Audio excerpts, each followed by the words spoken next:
Good evening, everybody. Welcome to Diabrag and welcome to Falskallan Nights. I am your host, the Barb with no name. We are unfortunately one down tonight, and this might be a bit of a shorter episode like last week, although I'm not significantly tired like I was last week. Let's be honest, I work very hard at my job, and when I push myself extra hard to get some things done for clients and my bosses, it weighed a toll on me, and I tried to push myself further in running a game. I shouldn't have done that, and I should have known better, but I put high expectations on myself, and my players rightfully called me out on that. So I appreciate them for doing that. But we live, we learn, we move on. And from that point, let's get into tonight's announcements. Tom, oh wait. I know, I miss him. I miss him a lot. He was a good lad. He'll forever be missed. It's just because of that unfortunate accident.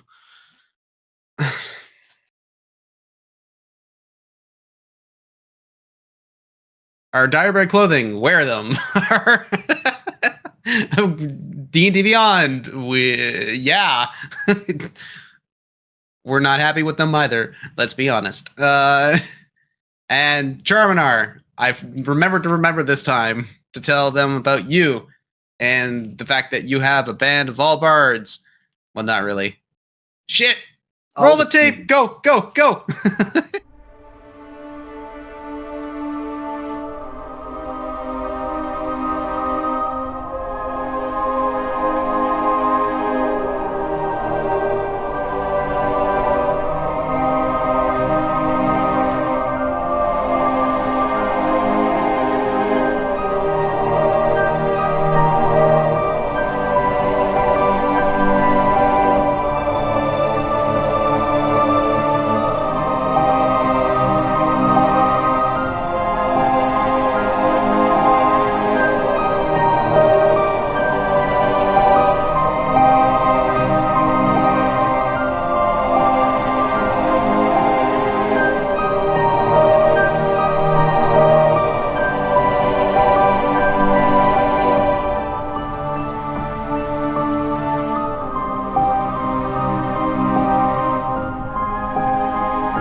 Okay, last time on Falskallan Nights. Let's get this ball rolling. I was tired. I forget what happened.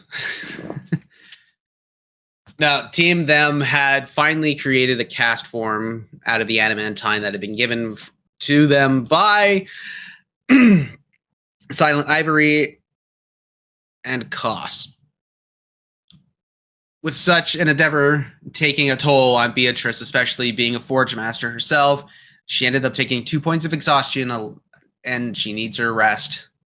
Taking their time to get to the guild hall, Team Them finally makes it to witness Silent Ivory, Bodrick, and Exus battling each other, more or less. Bodrick and Exus training Shifting Ember. With the sparring lesson going as beautifully as it should have, Shifting Ember was able to take them down with a lot of effort, but still was able to take down 2 people at once, and it was a beautiful display of athleticism and swordsmanship. That being said, Team Them have decided to take their break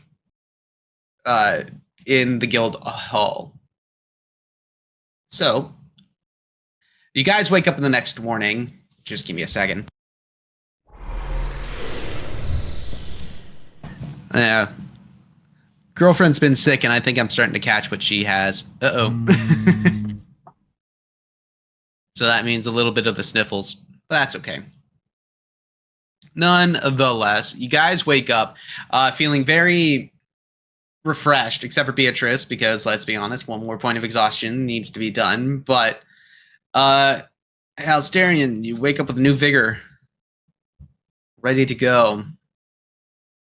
You see, your crabs are still the communal crabs are in the tub, still in the room with the the what you call it, with Bree in her little like biodome. Really, this is starting to be more like white noise to help me get to sleep. Clack, clack, two. Biodome, Thunderdome. You just notice that there's always like one going missing every day. No. They're not being cooked, they're wall crabs.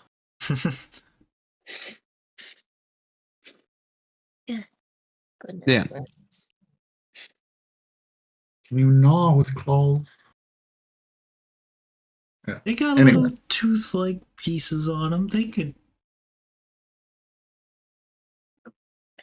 Oh, there's a thought. Crab claws with human teeth. Yum. Yes. What a delicious thought. Yum is the word.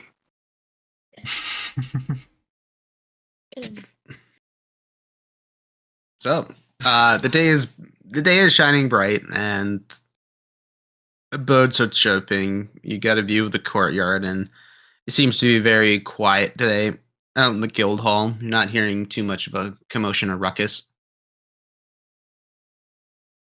Forgive me, Steve, but as Hal comes down the stairs muttering something about crabs with human teeth on their claws, Howard just looks over like,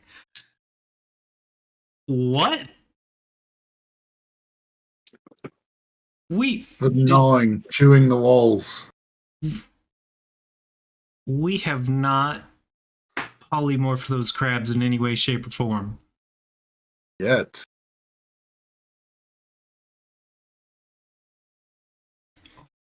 They're just friends in disguise.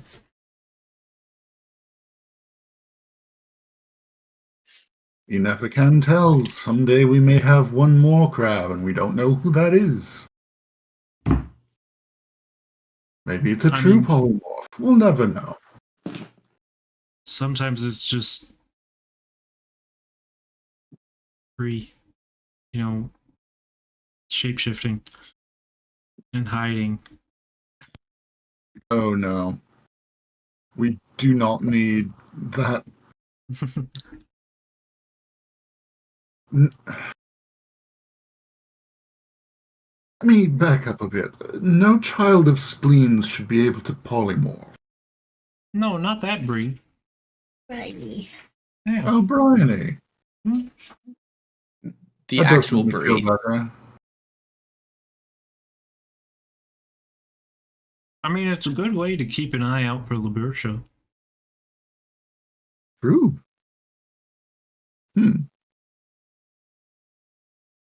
First, I hadn't thought of that myself. I assume B is still passed fuck out up there. Oh yeah, she's sawing logs at this point. She can't keep doing that. She'll get even more tired.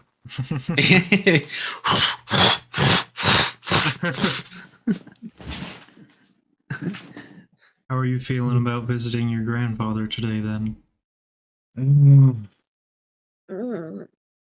About as energetic as ever. Suppose we need to find out information, and other than going to the pillars themselves, I think that might be our best bet. He's a lot closer to the pillars, so...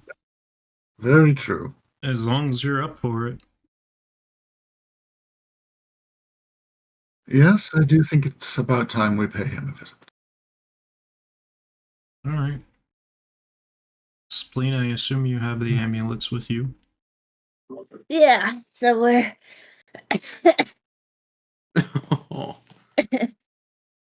It's on this day that you notice Spleen having an allergic reaction. Oh fuck! I got It's the springtime, and the trees are pollinating. They're just spreading their seed everywhere. I don't know why you're complaining. This is an awesome time, isn't it, Spleen? Fuck off! Just spores everywhere. It's wonderful. Oh God. When is it winter again? Don't you say that. Don't you dare say that.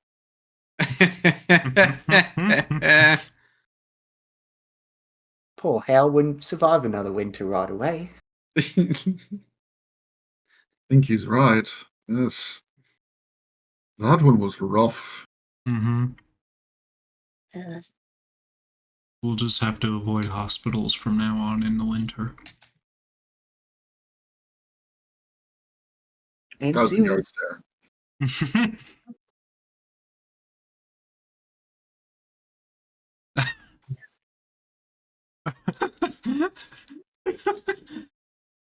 so are we just like going back to that place where we had that like really kick-ass party? The one that didn't end. Well, I do have mixed feelings about that event, but that place? No, it's a different property. That was one of Oh, my ancestors' side court properties. This is we'll be traveling to his main residence. That was a vacation home. Yes, this one is Oh. actually in Ashorn's Hollow, so we're going to his crib. Yeah. if you wish. Nice. All really? right. Well, let's go see your pops. Well, after you, Hal. So leaving the guild hall, I'm just gonna assume that you're just gonna about to say let's go. So Mhm. Very well, yes. I mean, at this point, I'm just kind of waiting for y'all to like mention the trigger word, and I'm just gonna start describing things as Mhm. it starts coming into my mind. Press enter to travel. Yes. Would you like to Would you like to fast travel? Press F. Press any key. Where's the any key? Classic 90s internet jokes. Leaving the guild hall, the beautiful warm sun hits you with the nice smell of like flowers on the breeze. It's absolutely beautiful, except for Spleen, where she's basically just a drippy, snotty mess. Leave me alone.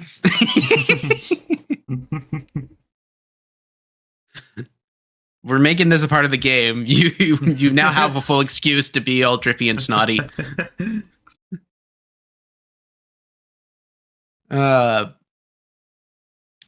You see that the crowds are sort of average crowd sizes out onto the street. You head across the bridge that leads towards Castle Onver and Ashhorn's Hollow, making the right-hand turn into Ashhorn's Hollow itself, into the district. You still see the beautiful cobblestone streets that are interlaid with different colorations showing different paths of walking and whatnot, but following a small creek that splits the main thoroughfare down the center, creating this beautiful scene of carts and the more well-off people enjoying their morning shopping. The smells of baking and the sounds of armorers doing their wares out as a bit of a showcase. Further into the district itself, you manage to walk past many estate houses, absolute luxury, absolute luxury homes that at least would take up 2 or 3 city lot sizes that are go 2 or 3 stories tall. This is very much old money and old power that have stayed here for centuries. That being the case, you head up into Baltrus's Manor, which very much holds the same opulence. That's not the word. Opulence. Opulent. That's it is. Yes. That's That's the You word. think he's compensating for something. And the thing is, you guys have been here before. I don't remember. They're compensating for having to be around the pores. Mm. Has Yimmer been here? Actually, I don't think Yimmer and Diamondback have been here. No. Okay, like this feels though Yimmer would have In fact, noted this place. I In think fact, I don't know. other than Howard, I think Spleen is the only one who's been here. Yeah. It was not all of you guys were here because you basically had access to Baltrus's wardrobe when you went to the first colors Oh, meeting. All four of us? Okay. I Yeah, couldn't that remember was when Bryony was apart. Yeah, I was trying to think if Bryony had come for the outfits or not. I couldn't remember. Yeah. So, but no, this was before your time, even Beatrice's time. So, Mhm. I know it's the other way around, but still, Close enough. close enough. Walking up and the opulence of this manor, you walk into you walk past basically a large wrought iron gate fence that splits open into this beautiful botanical garden that lines both sides of the of of the main walk path into the home itself, or the main carriageway that leads to the front door. Which, when you reach the front door, it is this 2-story giant mahogany double door that opens up. That in the center of it is carved the constellation known as the Sundering. This is the mythos that brought forth the Tiefling and the Astamirian people into Adomin, the world itself. It is actually a constellation you see in the sky whenever you are out. It's one of the more prominent looking series of stars that line the sky. Mm-hmm. How does one proceed? Now, Spleen, I'm going to say we'll just knock on this one, but if you wish to do the knocking, just don't use your feet. Right now, I feel like I just want to hit my head into it. That's only going to make it worse. Don't look at me. Just knock on the door. Don't look at me. Okay. I was fully waiting for just like a sneeze headbutt into the door as the knock. I was completely waiting for that moment. I'm like, I'm not going to egg this on, but if this happens, I will be very happy. It didn't, but I'm still very happy. You knock on the door. You wait one moment. You wait a second moment. The door opens up just a bit, and you see one of the main butlers come up. This isn't Baltrus, Kareg, but this is one of the main butlers that you've known for, well, years, being a part of this manor. Because, Hal, you've grown up in this place, really.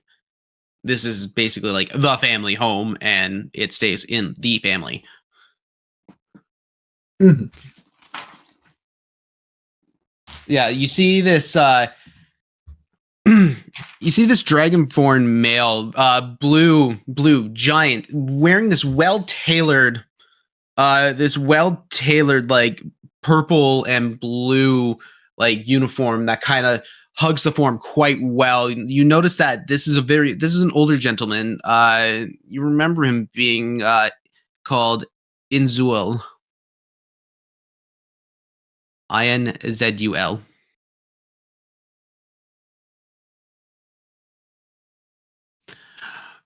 Master Halstarian, what brings you back home?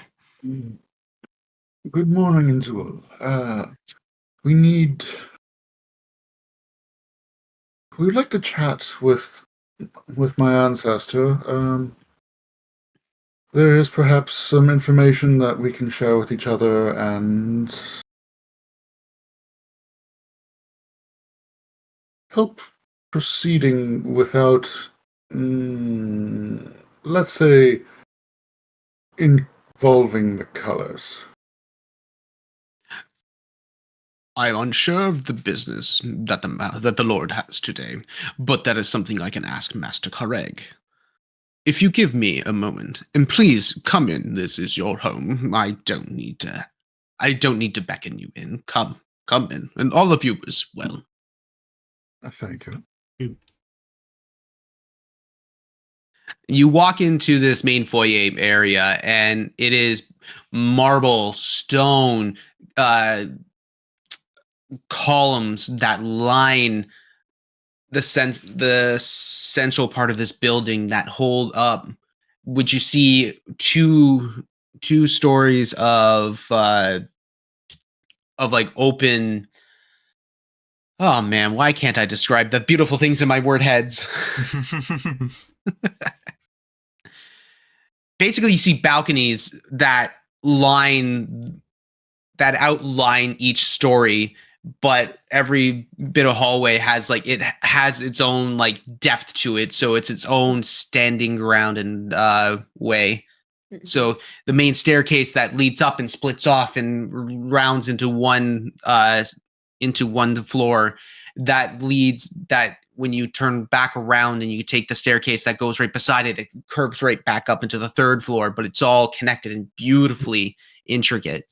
It has been painstakingly carved and absolutely gorgeous elven work style that this building has had done to it. Would you like me to take you to the kitchens? We could probably whip something up for either of you. It looks down at Spleen. Oh, my dear. Are you doing okay? Would you like to see our nurse on site? I'm good. It's just allergies. I mean, come on. I'm fine. I can't breathe. Oh, we'll take you to Mistress Isabel. She'll feed you something that'll probably make you feel a lot better. Come, we'll take you. I would take you myself, but I believe you know the way, Master Halsterian. Of course, if you may. I'll be the one. Yeah, you start leading the way. Inzuel, Inzuel steps off and walks away. You're heading further into Baltrus's manor. You see what is old rare paintings that have been done by masters of the past. Beautiful landscapes, model showcasings, objects. It's very much like, this is rich people art. This is very much rich people art. There was just one painting, all white with a red line right down the center. You beat me to it. I was gonna say, why does this one just align? Because we share one brain cell. Oh man. They all tell a story, don't you see? No. I think it's just a finish line for that one. Are those dogs playing poker? I believe so. That or Three Dragon Ante. Not sure. They can't hold cards. You don't know that? Like, look, there's one holding cards with, like, well, I guess if these are hands, then it's bottom hand? I believe it's called cheating.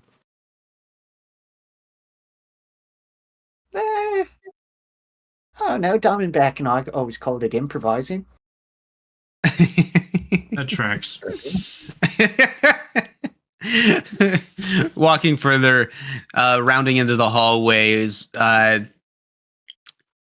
you finally reach the kitchen area, and it is one giant marble slab that's right in the center of a bunch of different cooking stoves and The walls lined with pots, spoons, ladles, any kitchen utensil or hardware that has been imagined at this point in time is here. It is a fully stocked kitchen and ready to go. You see what is this dwarven lady who basically, like, her head is right on top, just kind of bobs right above the counter line.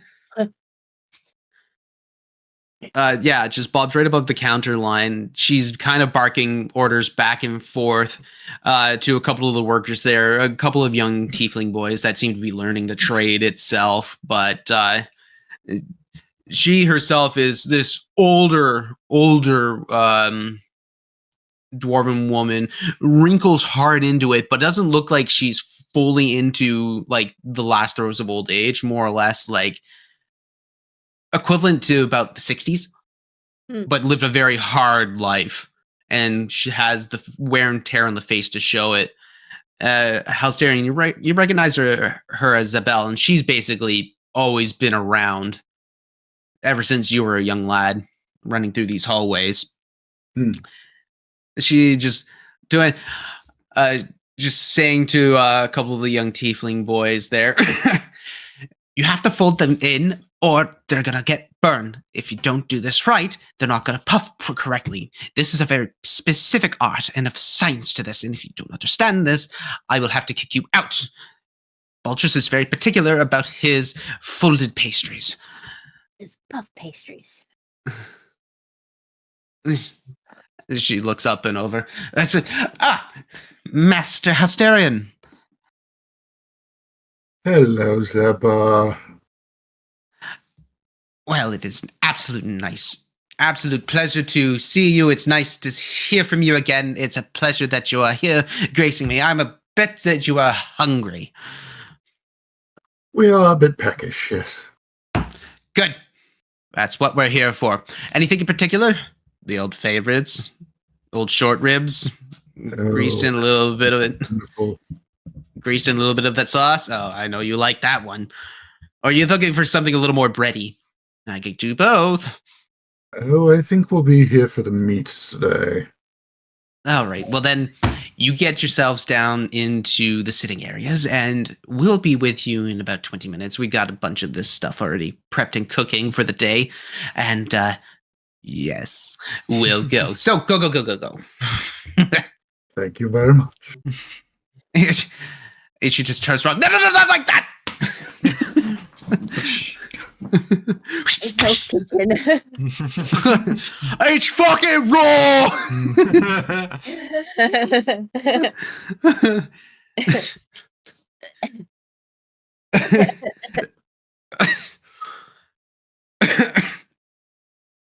It's like, this shit's so chewy, even an owlbear wouldn't even eat it.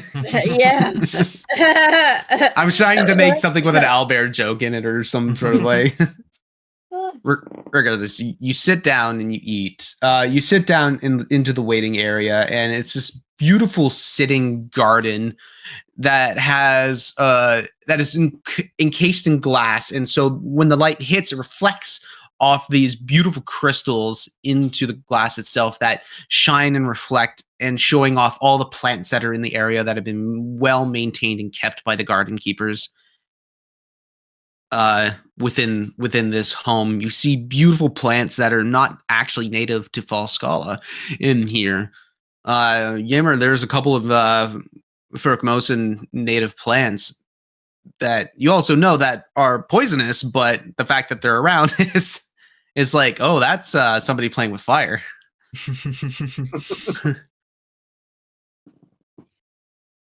And is anyone around? There are garden keepers around, and the butlers are keeping not a close eye, but keeping around for Halsterian's sake because, well, years of training, and when one of the masters are back, it's more or less they're there for the beck and call, so that the whims and needs can be met pretty much right away. So it's not so much as you're being avidly watched; it's more or less you're not going to be alone. Okay. Hell, who does all this plant stuff? Like, Well, we have about a dozen groundskeepers, but is there like a say again? numero? Is there like a number one or anything like that? Like, who decides like we're going to plant this one, and yeah. Well, You do know Anlo Sell. He is the main groundskeeper and like botanical keeper. He's basically an expert on exotic plants and things. He spent a lot of his younger years traveling the world and in the pursuit of the study of plants and whatnot. You also know him to be like very not arcane practiced, but his magics are very much based in the draws of nature. So he's very much a guy dedicated to the art of the flora. And yeah, I'll relay all that to him. yeah. Think I might want to meet this guy if he's around at some point. If we stay that long, I don't know if we're. Well, I don't know really how this is going to go. It certainly couldn't hurt. I'm sure he could make some time. Mm-hmm. He is usually asked to either improvise, or if Ancestor has a particularly specific mindset that he wants to go for a season, and he tells Anlo essentially what he wants. Okay. Like, do you know about these plants? Because they're kind of unusual. Like, really cool, but like, little. I mean, I'm sure most of these are not from around here. Let's see. Picks up one at random. I believe this one is only found in the mountains. It's brave.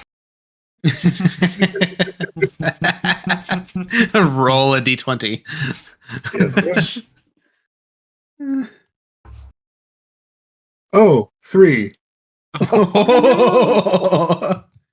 You were 2 off the magic number that would have gotten you poisoned. You pick up this very like fern. This very fern-looking plant. It has a lot of fronds and frills that kind of shoot out, and so like on one of the main stems of the branches. I'm not going to be very good at describing a plant this well, but it just deal with it. Random plant, go. Random plant, go. Each of the main leaf portions that sprout any of these sections of the actual plant itself are all curled in, and when you touch it, they can open right up, and they release this beautiful smell of what's almost like mixed between cinnamon and chamomile.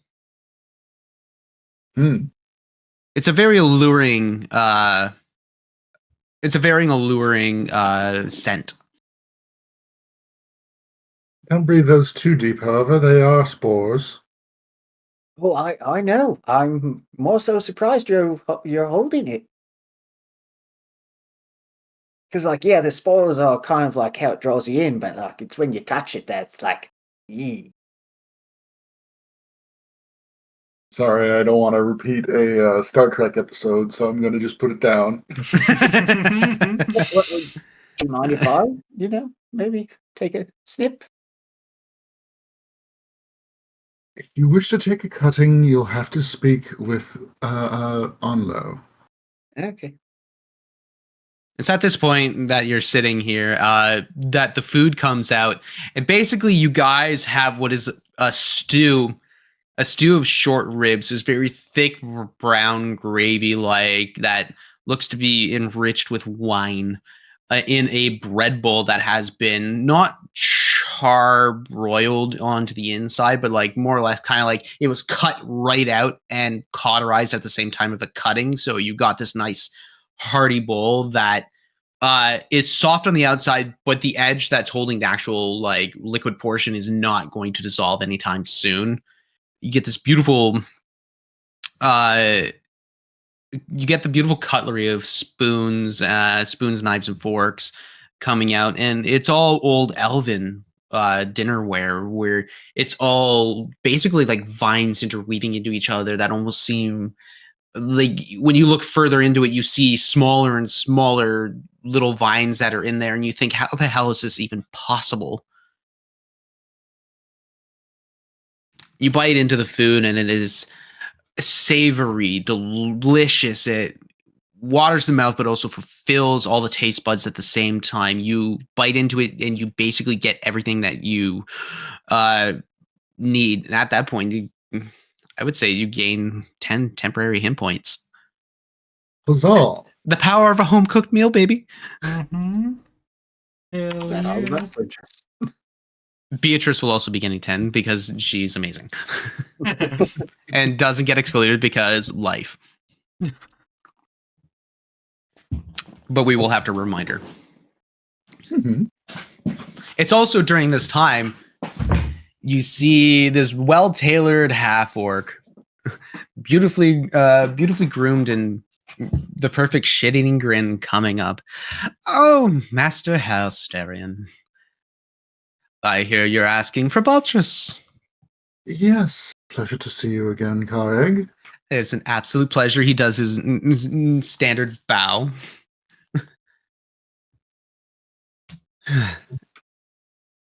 So, anything in particular that you needed to speak to him about? Well, we were wondering if he had made any progress on researching into planar issues, as well as perhaps if he'd heard any tales coming or going of incidents around the pillars. Well, he tends to be very deep in his studies if he's not dealing with any of his businesses, but that's a good question that we'll have to ask him ourselves. He is around, he's in his study. And of course, you take precedence because you are the prodigal son. Well, I thank you for notifying him that I'm requesting an audience. Of course. We're here to keep this family running and moving. If you wish to follow me, he's ready for you now. Very good. Gather everybody up. Yeah. You got. Yeah. Spleen, you can't bring the bowl with you. It's just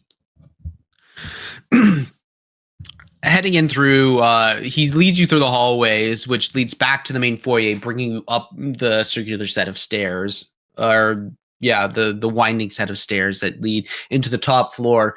The top floor is basically set for Baltrus and a few set of like higher echelon butlers, waitresses, or butlers, but Other staff. yes, the very trusted staff.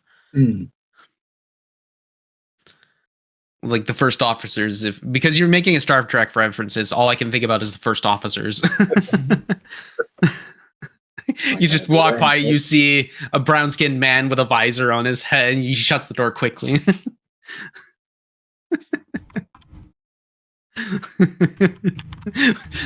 You see a bunch of staff wearing red. I'll be back. Certainly.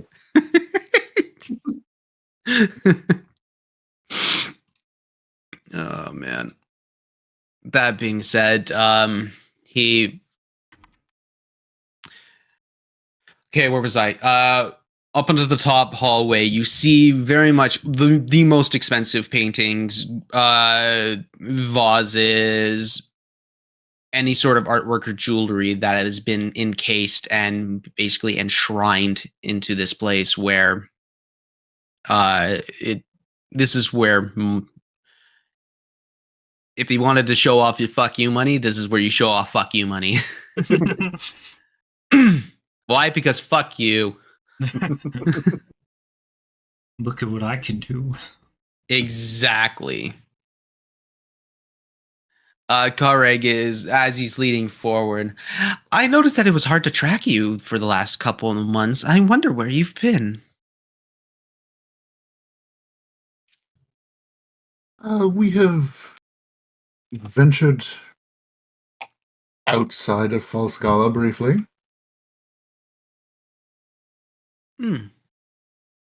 I wonder where. I'd like to try and keep a very close eye on, well, the family.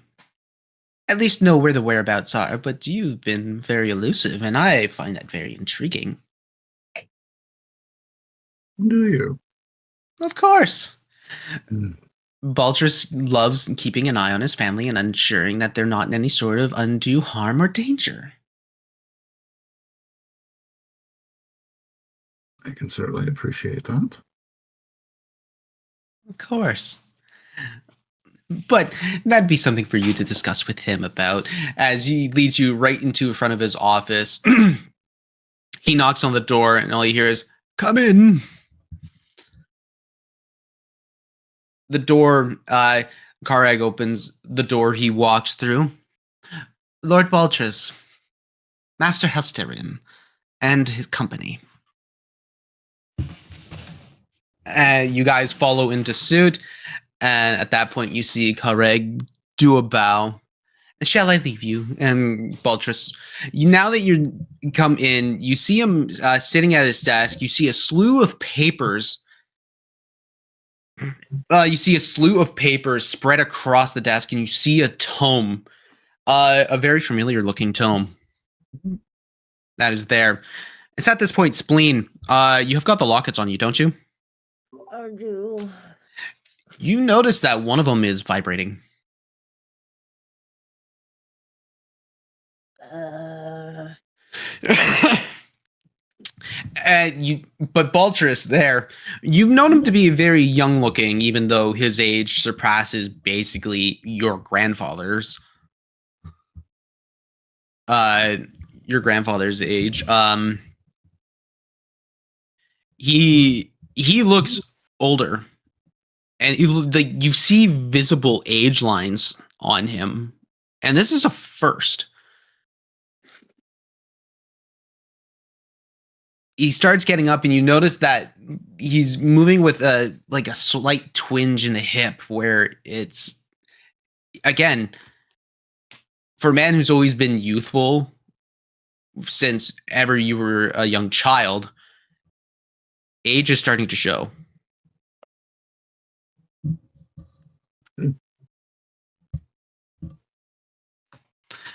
Helsterian, my dear boy, come here, come here.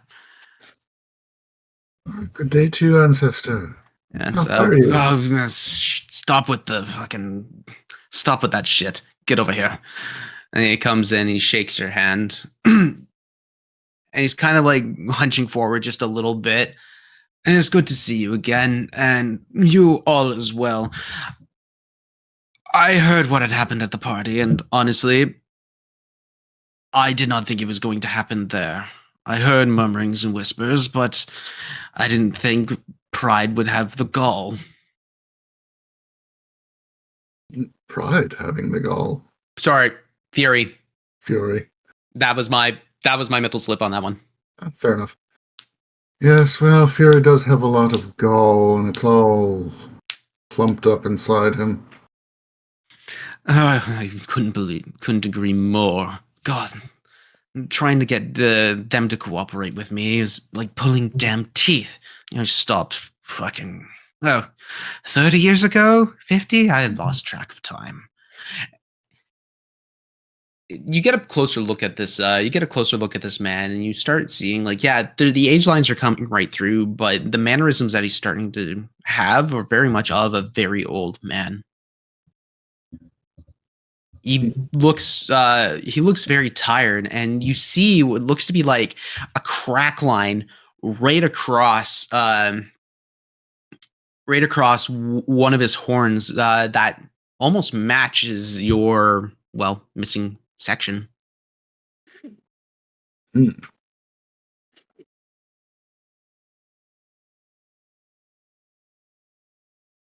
So, what is it that you wanted to speak about? Well, we have run into more and more trouble with those wanting to do all of us harm, and they seem to be having more and more to do with extraplanar activity, and we were wondering if we could pool our resources, get some information back and forth to see if we could figure out perhaps what the next step is, perhaps if we have to travel to another plane, getting ready for that. We do have the amulets that I spoke to of several months ago. Yes, yes, I remember that. Just before we go into this, hey, Dirty Dice Rollers, welcome back, or welcome in. I just hear this first time chat. Just wanted to say welcome to Falskallan Nights. This is my Wednesday night stream where we do D&D, and I'm telling a homebrew story that has been going on for 3 years now. Mm-hmm. We're in our last season, and there's just a lot of things happen to try and describe. But session is going absolutely amazing, so thank you for asking.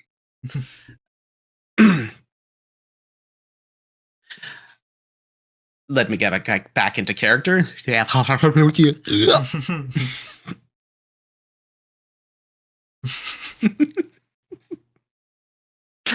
was a face. He hunches over.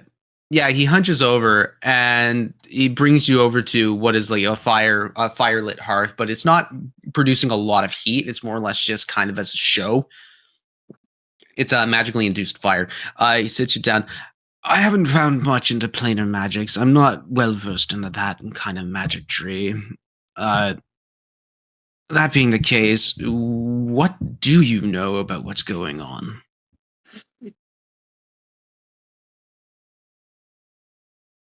It seems to be certainly coming outside of Falskala. There's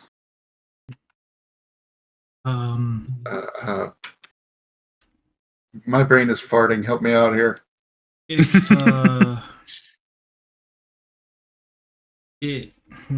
If you don't mind, sir, Howard kind of moves his hands in the symbols of a few sigils, if that's all right. Go ahead. It's okay. And he will cast Major Image at 6th level, so that it does not require concentration and does not end until dispelled. And alrighty. He's going to spend the next 10-20 minutes with Halsterian visually helping to show while they explain the things that they have encountered. The ley lines, the amulets, the big the orb in Lumen Guy. Yep. Okay. All that kind of stuff. That's right, in the Ilburn's Cascade, right? Mm-hmm. All right, so yeah, you spend the next 20 minutes basically explaining every major plot point that you guys already had been through. The fact that you've dealt. I'm assuming you're also going to talk about the White Hand, or your interactions with the White Hand, and the fact that you had dealt with giants as well, the Frost Giants, and everything that had happened. That the troll's At the bane is hospital. somehow planar related. Don't forget the hospital. Don't forget the hospital. No. Watches the DM has an existential crisis on this. Nah. It's like 5 minutes of sped up cat footage.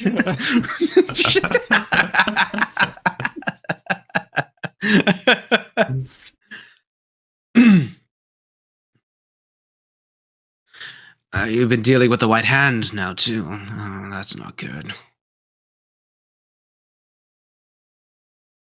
Yes, what do you know of them? Boy, I was around when they helped us liberate Falskallan. Liberate Falskallan? Oh, yes. There's a lot you don't know about our history. I lived through all of that.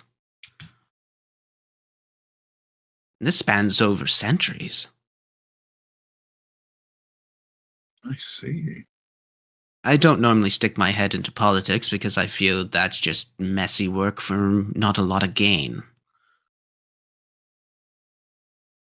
I've earned my riches through my time. But that being said, the White Hand used to be very cooperative with the colors. If anything, I believe one or two of them were part of the colors.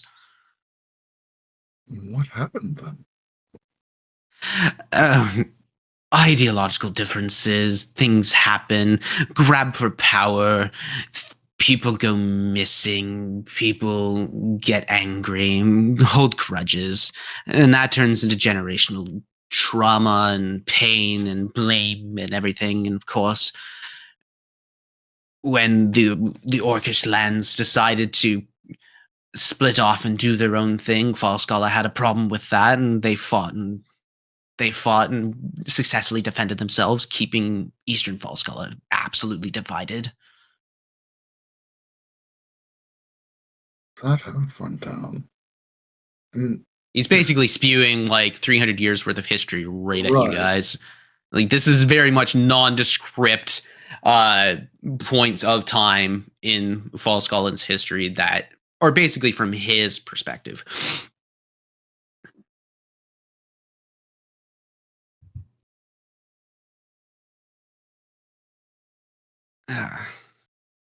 You've grown really strong. You really have. And he's looking at you, Halsterian. thank you. It's through what I see is my repeated efforts with my, well, party of friends here. That's good. That's good. Although those lines around your eyes, that's not tired, that's anger. I can recognize that. What have you been angry about? Well, most recently, it's certainly been the colors, especially Fury, dangling us around like we do not matter to anyone, let alone him. In my years of growing, in my years of learning, in my years of observing people, it's been like that who feel justified that the ends justify the means. I believe those were his words, actually.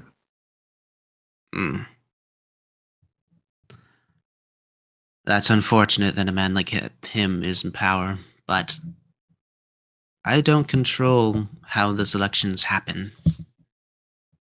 I could try to influence it, but in reality, it just won't work. And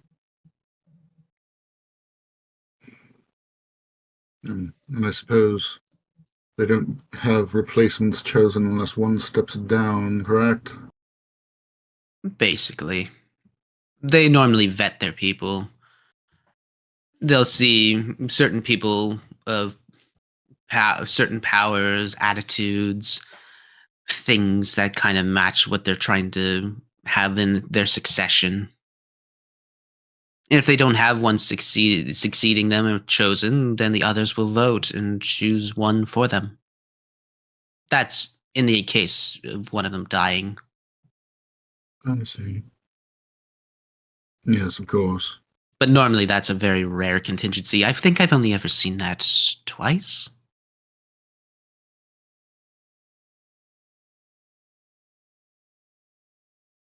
Well, that is good, I suppose. It means they're stepping down before dying. Oh, no. They usually have their successors chosen. Oh. Well, For someone like Carmine Kindness to have stepped down, that was a rarity. But I also personally enjoy the company of that man because, well, he at least makes life entertaining. from what I've observed, he is quite an interesting personality. No. It's hilarious just watching him try to be a crowd pleaser. That being said, where did we leave off? Right. Extraplanar is not my forte. I see. I do believe Kareg has been telling me a couple of your friends are quite well into that. There is one. He's been a bit harder to agree with of late, but well, the other one is part of the problem. Yeah. So I suppose that leaves us just Tarok. yes, just Tarok. Yes. But from what Karag has told me about him, that he's quite adept in these sort of studies. Why don't you contact him about these things? Well, to be perfectly honest, we figured it would be easier to speak with you than he. Plus, I do wonder if that tome you have had me deliver was of any use in that interplanar regard. Oh, there's a lot of ciphers in there. It's hard to break any of that sort of thing, and I'm not going to get the mages of the academy into on this because as soon as they realize I have a magical tome of this sort of magnitude, they're going to want their hands in there. Or they're going to have a tenuous kobold come in and forcibly take it from me due to some sort of magical restrictions or regulations that have been placed upon, well, Falskallan as a whole.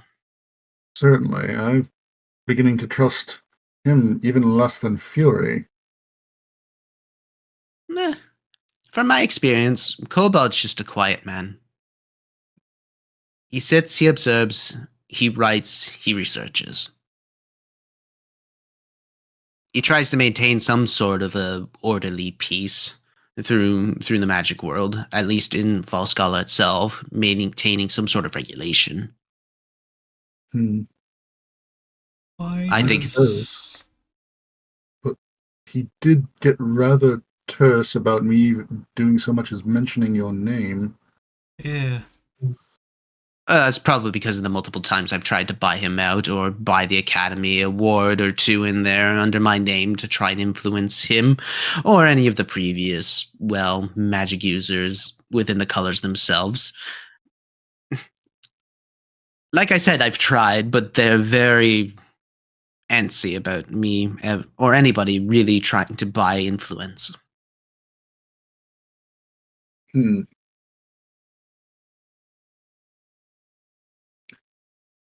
It... Is the tome...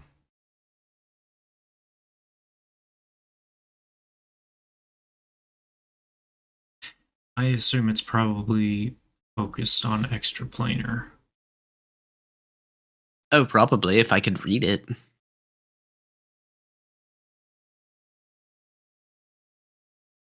Are you any good with ciphers?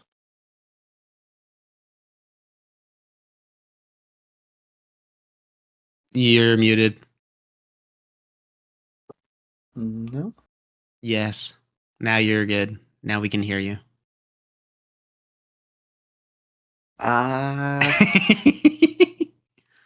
Kind of. Like, I use simple ones now and then. Like, all thieves kind of have like a little bit. Why is it a cipher? Yeah, there's some heavy ones in there. I might be able to help some. I assume it would take time.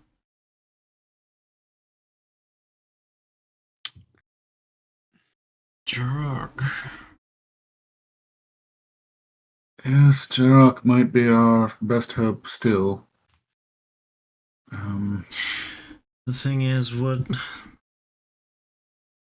works for the academy. I don't know if we could just bring him in here and have him look at that tome without it. No, not A point of reference. A lot of the like attenuates, scribs and whatnot are under the academy, but they don't specifically work for them. They get a lot of their tutelage and their knowledge based off of the work they do for these things. But in turn, they're not beholden to the academy. They are able to go off and do their own sort of magical stuff. But if they're on academy grounds, any sort of research that is done on grounds is basically known as academy research. Ah, I see. Okay, so they are just very much like ourselves, Howard and I. Yes. Good. So like if Jarok or like a master artificer having his own shop and making their own things, it would be very much construed as their own stuff. But if they did everything on with campus ground materials, the time you got to set for lab stuff and whatnot, and then your research has to be looked over as well to make sure that you're not going to blow up the place, right? Mm-hmm. Certainly. There's rules and regulations there. It's not how one makes their money is on their own, but any sort of research and that sort of matter stays, if it's on campus, will be with campus. I'm sure if he's paid enough, he wouldn't be an issue to keep quiet. And that is certainly a good possibility.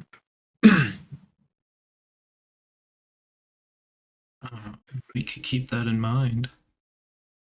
It does sound like that is a good next step. Although, is there anything that we can do with the lockets in the meantime? I know they were able to be opened briefly, but yeah, not all of them. They were.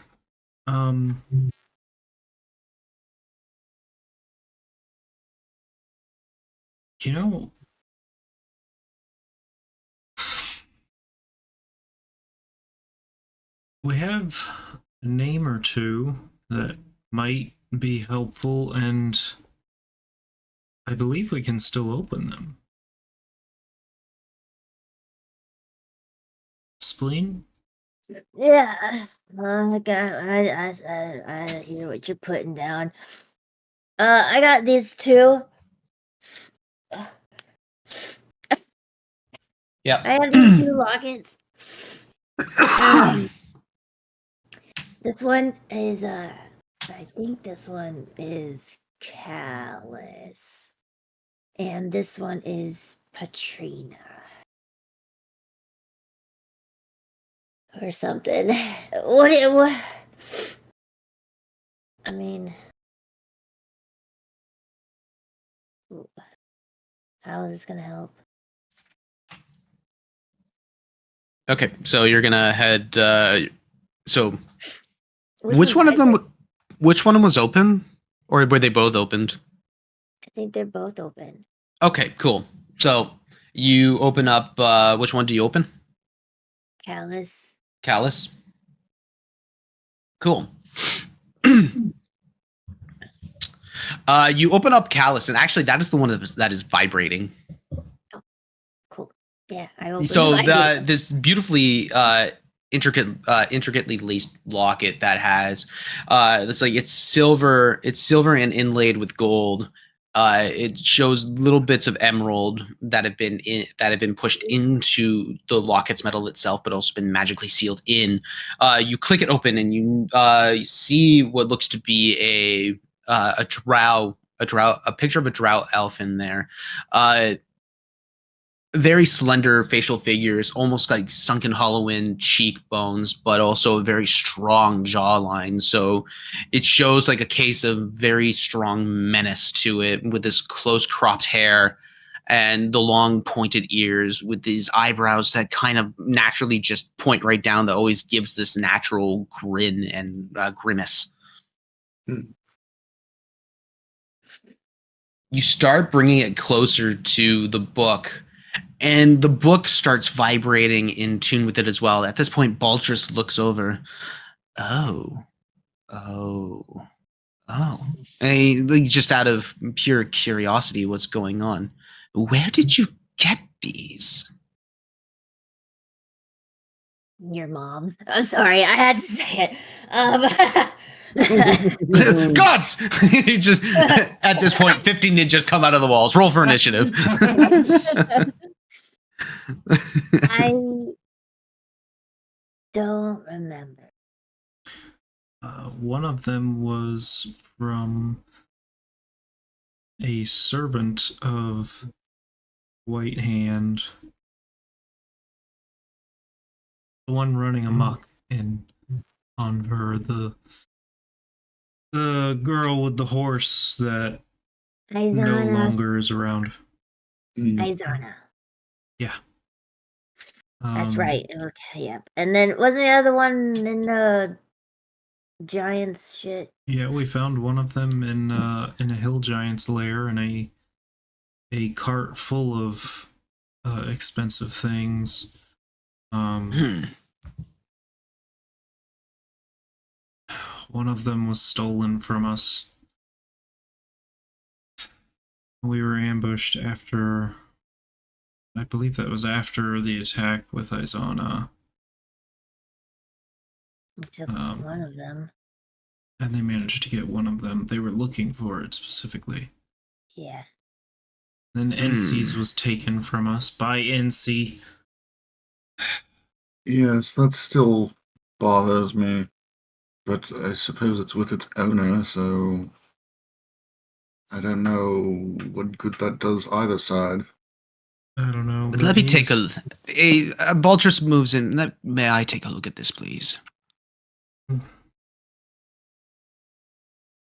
Fine. You see his hands kind of like grasp it, and again, like for a man who seemingly is almost like for the person who looks like a 60-year-old moves very much like a geriatric old man. Kind of grasps it with like the kind of claw, like a very clawed hand, even though his hands don't look arthritic at all. He grasps it and he takes a look at it. And you see his eyes just burn a pure white. Hal, you would know. Hal, Starion, and Howard, you know this is an identify. Just for him to get an idea what's going on. It's like, shoom. You see it go from pure white, red, blue, yellow, green. It starts going through all the shades. He breaks back and out just, oh, that is a very powerful locket. And those are powerful lockets. And the fact that this is resonating with this, and he points to the tome. Oh, I need to see this war open. And he opens it up. He opens up the tome. All right. He gives the locket back to you. Just bring it close. Let's see what happens. Well, if the world ends, it's not my fault.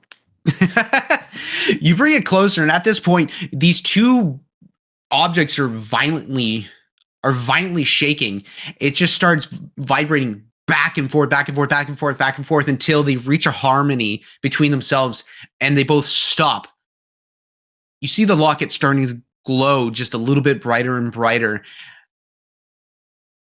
And on these front pages of the tome, it's all written in what looks to be gibberish. It starts off in Dwarven script that kind of leads into dwarven script that leads into like a very obscure dialect of Elvish into like descriptions of the weather and everything that goes around with that.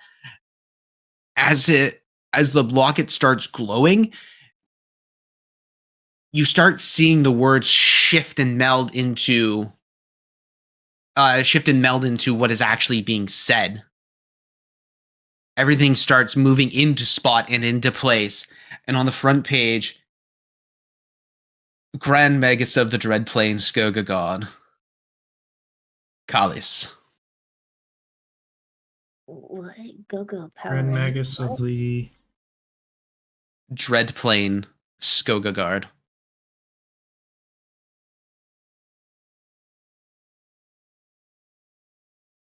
Well, that's a name. that does not sound good.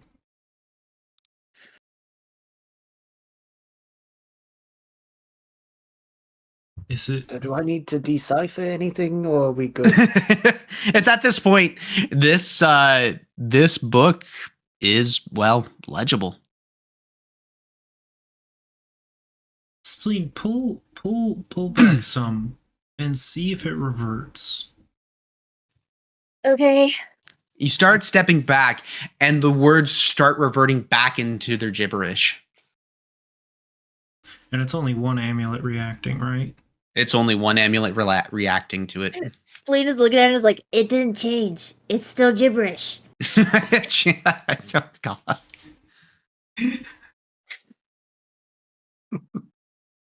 Oh my God. My I can't read.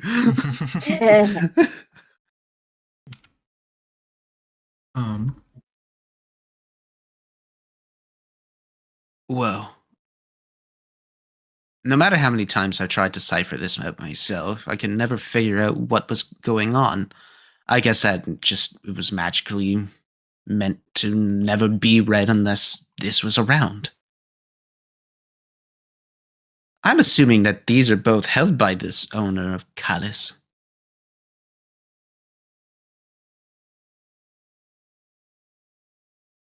That would certainly make sense, but Well, why would what about Alice have an amulet of himself?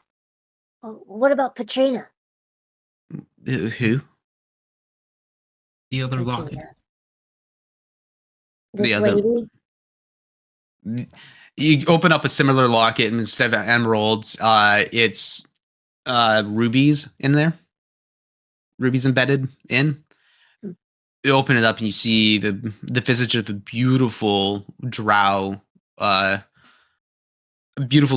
woman, long, low V cut neck dress with a large collar that goes up, the ears pointing straight up and back, with this beautiful waft of hair that has been expertly manicured and maintained. It almost looks impossible to have done without any sort of magical means. The eyes are the same as Cullis, actually. Very stern and piercing, and very very fine female features.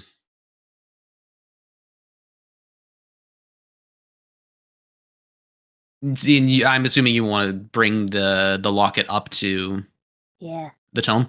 The locket doesn't have a reaction.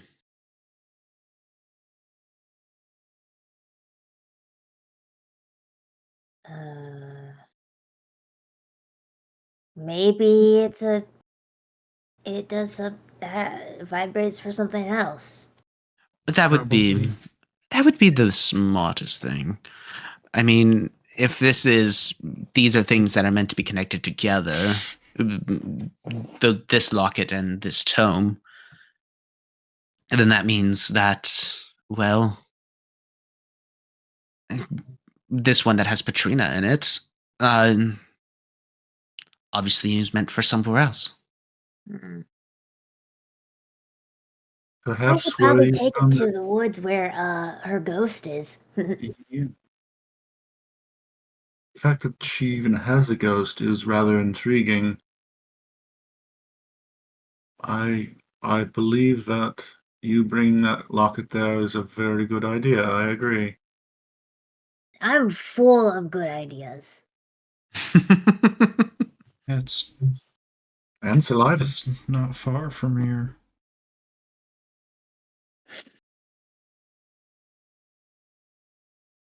Isn't it very Well- far from here? It's very far from here. Am I thinking of Ministad? It's Yeah, outside you're of you're in the Ministad. wrong. We're- You're on the other side of the country, buddy. We want to go to Ministad It's outside now. of Ministad, right? Whoops. I think it might be best if I keep this tome here. It's probably safer. You can keep the locket, but I don't feel good leaving this out in the wild. Personally. No, we should not, because whatever's going on with the White Hand, they're already in possession of 2 lockets. On purpose, they stole both of them from us. Both times unexpectedly. What are they trying to do with these lockets? I don't know, but with a name like Dreadplane, keeping at least one item away from them is, and separate from what it reacts with, is, I mean, it'd be stupid to do anything else. Mm-hmm. But I do so want to read what's in the text. Well, absolutely, but we're here right now. We can read some of it right now. Mm, God, I'm kind of wondering if, like, maybe just read the last page and see if it says, like, to be continued. And then, like, Or if it Well, ends no, if with... it's like everyone has a book. And then, like, maybe they're trying to, like, collect a set. Is it a dairy? Those things what? people. The books that when you write things in your book. A A diary? dairy? No, that's when you have liquid poop. No, that's diarrhea. Oh my god. They all Oh sound the same. I mean, both are spilling yourselves into something, so That's right. Wow, Hal, you're right. Your grandpa is smart. that wasn't Baltrus. Oh, fuck.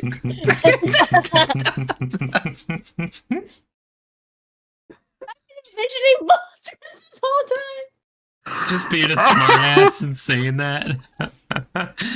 Oh my god. He's got to amuse himself somehow every now and then.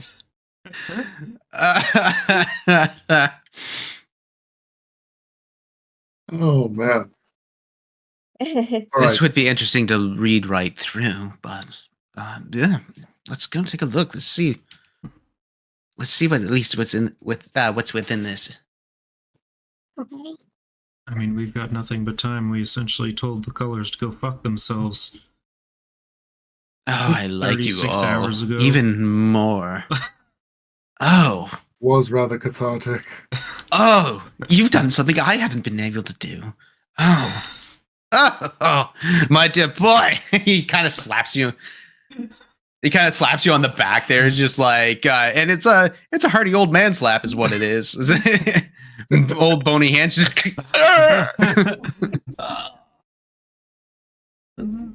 I mean, Hal did most of it, but There was a lot to say. yes. Well. Yeah. Dirty dice roll is the car salesman slap. Yeah. You can fit so much backstory into this character.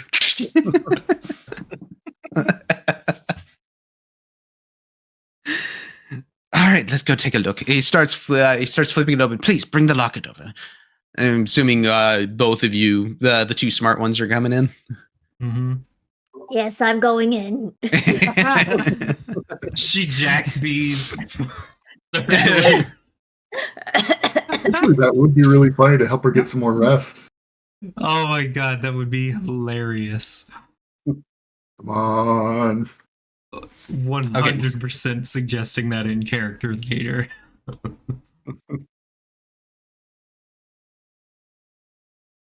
Snatch circlet. You don't get this. Go back to sleep. You can have it when you wake up and feel rested. Puts it on spleen. So you flip through these. Sorry, I'm just going through my notebook of all the shit that I actually wrote. I was like, it's finally coming to fruition. You flip through this, and are you like trying to read specific sections, or are you just flipping to like what are you doing, and how much of what are you trying to get through? I'll flip to a random page and see if a particular paragraph looks interesting. Okay, you start flipping through, and it looks to be a mix between a diary and actual, like an actual like wizard's tome. So there are actual spell writings down on this thing as well, calculations, materials, angles and trajectories and whatnot, but also interspersed with thoughts of the day or deep ponderous philosophies that have kind of were brought upon him on a moment's notice, and just kind of he starts scribbling it down. It's almost done in sort of like a manic way, all this kind of stuff where it's random and sporadic, yet it somehow makes sense if it was thought through his mind.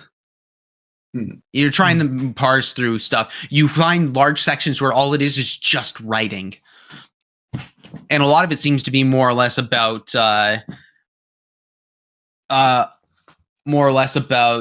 Patrina Andrelis. Patrina Andrelis and Arcalis. You keep hearing names? They're all three separate names. Okay. And they're all like interspersed in between these things, and it seems to be like it seems to be very much all these like it's almost like a drama at this point where he's kind of bored. It's almost written out of boredom. Yeah. But you also get the sense that this is like he's talking about his family.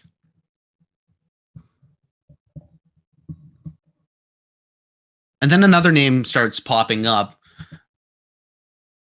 Another name that starts popping up. And the general vicinity that you're kind of getting out of this is more or less, this was kind of its own thing until another name started popping up, and the name was Crom. Patrina Andrelis, what was the third one? Arcalis, and then Crom. Yep.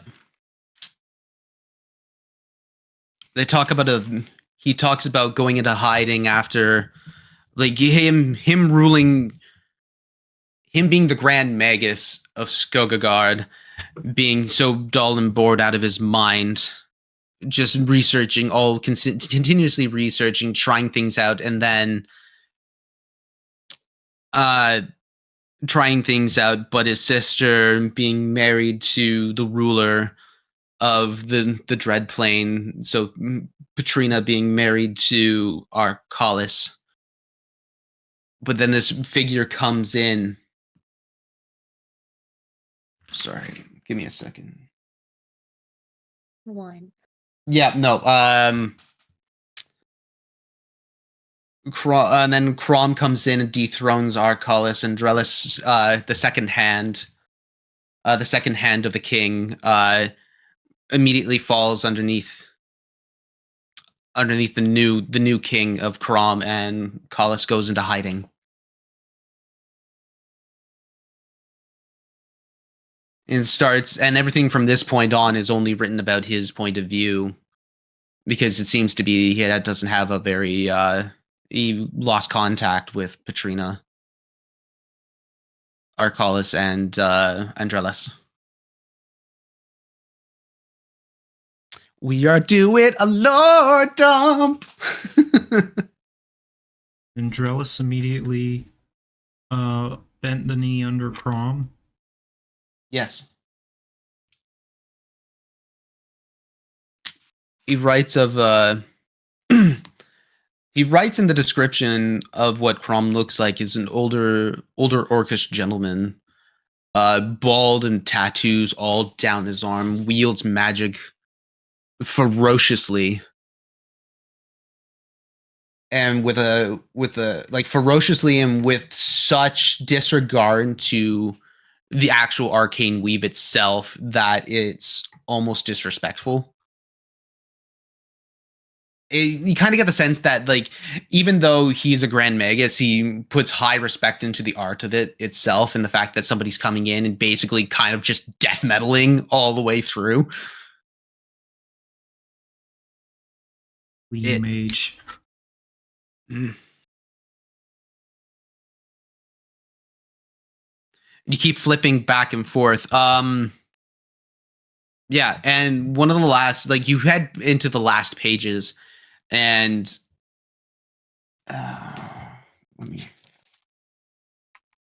hold on.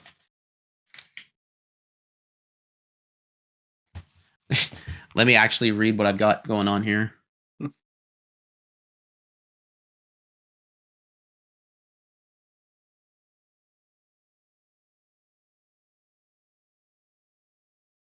Yeah. And this turns into one of the last pages is basically outlined and timing. Like, you're looking at the timestamps of all this, and you're kind of getting a sense that these times do not make any sense to you, other than you're talking years apart for some entries.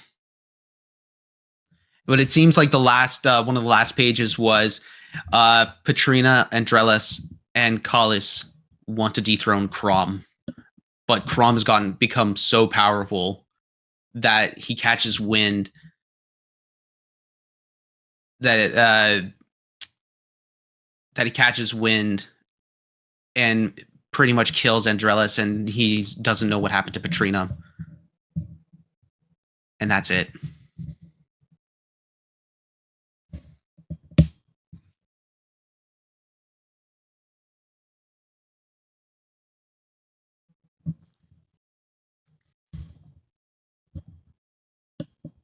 You're muted. Well, shit.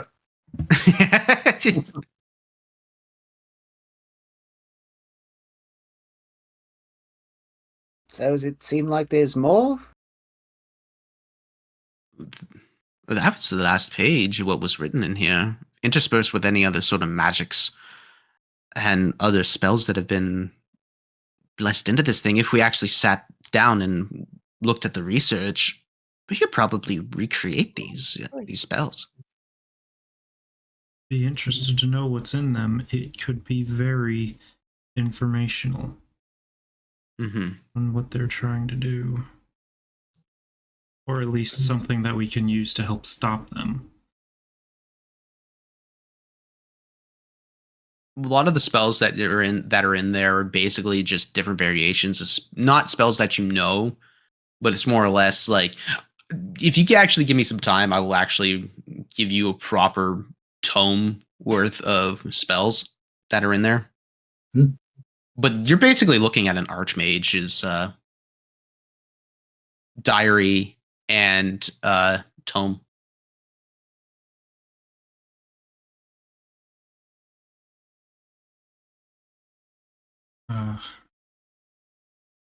Obviously, we don't need to do it all now, but I think it would behoove us if Hal and I spent some time here researching this with you.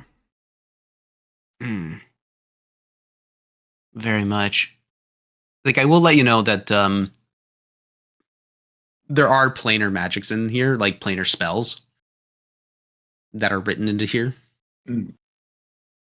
Like, I'll give you that much, but you'll have to flip through and actually look through a lot of what the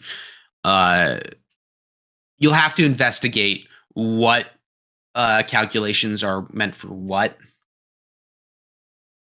and what components are meant for where. Because again, a lot of this is kind of interspersed.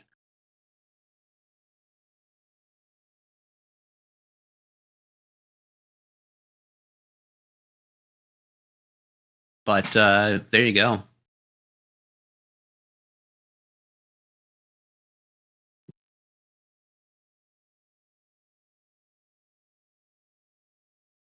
This is fascinating. Do you think Crom is related to the White Hand? Do you think this is part of... That's what I'm wondering.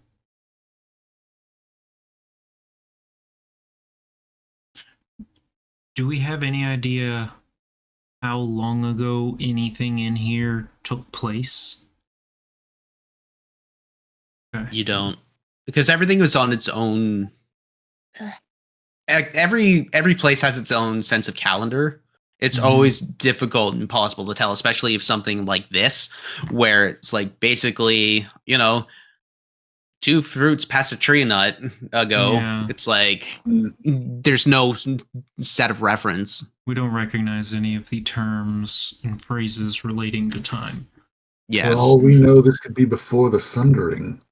Yeah, no idea. And the title was so and so of the Dread Plains. Grand Magus. Grand Magus of the Dread Plains. Yep. Yeah, of the Dread Plane. Skogagard. Do we know where that is? Sorry. Do we recognize any of those places? Make a history or arcana check.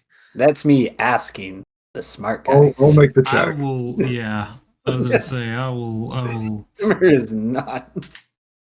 All right. I wanted you so bad.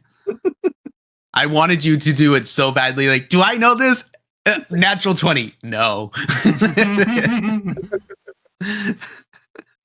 have rolled better, but People's just dilated like 14 for Arcana. 14 for Arcana. Hal, what'd you get? That was 18 for Arcana. 18 for Arcana. Nothing is really coming to mind.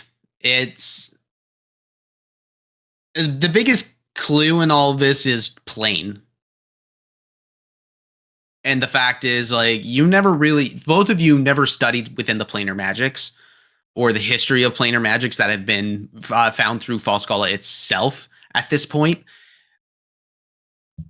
So you have a rudimentary knowledge, but it's very much, this seems to be very, very advanced at this point. It's kind of like a high schooler trying to take a PhD test. and excuse the preschooler stepping in. Is that plane with an I or plane with an A? A-N-E.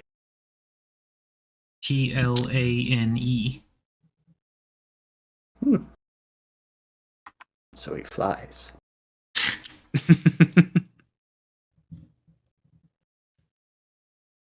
All planes are created equally. And flat. We're flat planers here. Oh, God.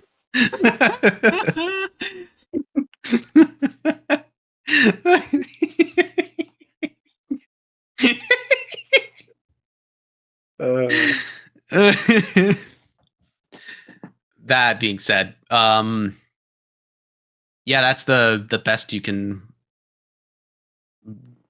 judge from what you're looking at. That will have to be a question for Jarok then. Fuck it. I'm gonna cast Sending to Jarok out of the fucking blue. Okay. Hey, does the Dread Plane Skogagard ring any bells for you? And that's it. Oh, hello, goodbye, go to hell. Nope. Just 2 seconds. Goose? What? And that's it.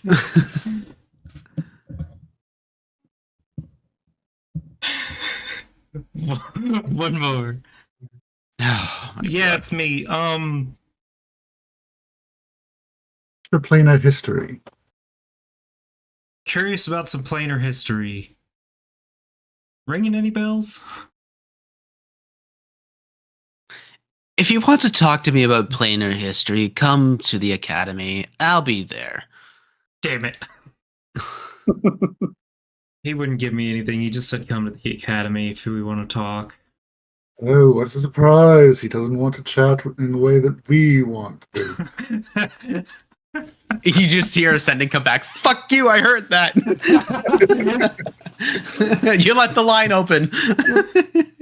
You didn't hang up properly. Push to talk. Yes, you're not muted. Or you are muted. Oh my God. Well, this is a series of events.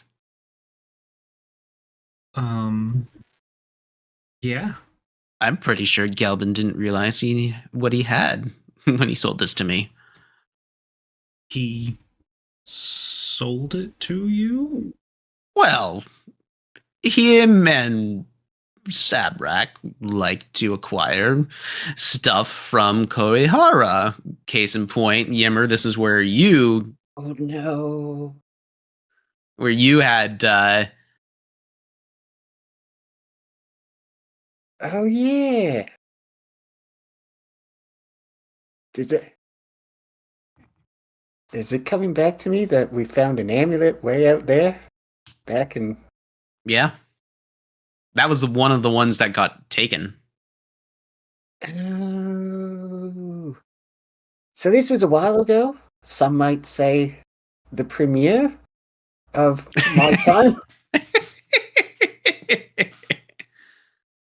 And well, yeah, Diamondback and I were. Yeah. Wow, that was a long time ago, but not really. It hasn't been a year. Anyways, we were out in the wilderness, way out east. I can't remember what it was called, but yeah, it was some kind of like ruins and Oh, yeah. you're talking about Korihara. Oh, it was such a pity to see that place go. Yeah, well, it went, and so did we. The White Hand kind of overran it. I think they really wanted what we got, which was one of the amulets. But yeah, that's kind of where that one came from. I suppose that would have been relevant a while ago when we were asking about that. But here we are. And yeah.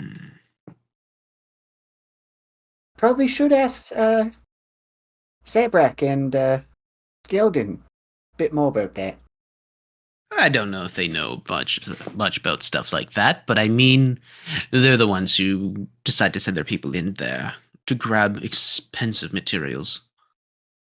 Yeah, it wasn't fun. Not at all. Really boring. Like, a lot of cool like plants and stuff over there. By the way, want to talk to your plant guy when you have a sec. Jeez. Orin, you said there was a dragon that attacked you and was restrained by a single person. Yeah, Mr. No Dodge. I'm just making an image of it, a recreation image of it. You weren't there. So Right, it's I don't know what it looked giant- like. It's just some vague white dragon with some stick figure holding it by the tail. with a lot of lines across. Yeah. The cross shading could be better. You're definitely the definition of a programmer, not an artist.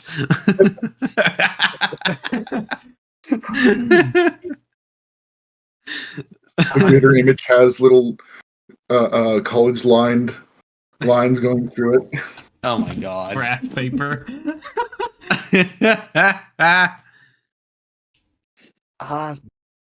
So yeah, there was a white dragon just kind of brought to heel by this one guy. I didn't get too close because, dragon was coming after us and he kind of stopped it. Actually, I haven't been able to do this before.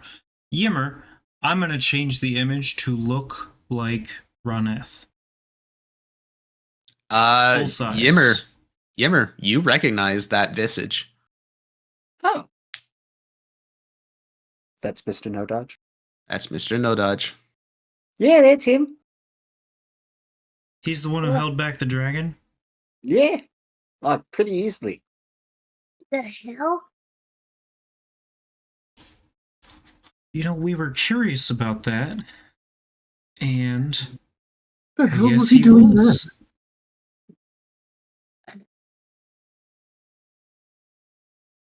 There's a lot of things going on the other side of the Velen Rapids that we don't know about now, is there? Yeah. Mm-hmm. Like, we were kind of the only, people from this area out there. Everything else was kind of wild and Yeah. light handy. Yeah, that makes sense. They did reconquer that area. And us trying to go back, I mean, that's an expensive endeavor. I need to re-talk rates next time. No. You were talking about colonization, my friend. Ah, okay. Well, I don't know if it was... Well, you mean we're recolonizing or they are? Either or, really. Okay, because we definitely went colonizing. Oh, I know. I recognize that. Trust me.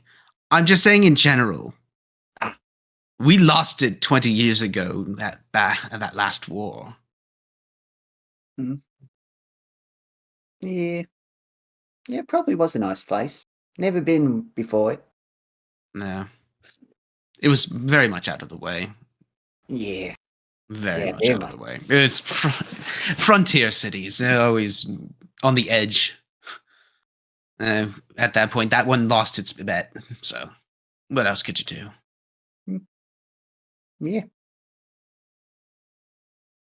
Now, that being the case, well, so what are you going to do? You're going to go see your friend? Probably, but I do have one more question. Since so many things have connected, I don't suppose you know anything about a curse that makes you... Oh god, that's so far back. You're doing so many callbacks. Oh god. It's not like I've been setting this up for 3 fucking years. It's like if you've been paying attention, it's all just going to start coming right back at you. Perfect to have that usual suspects moment.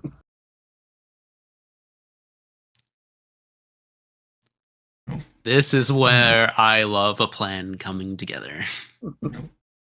Nope. Quick chaos, someone.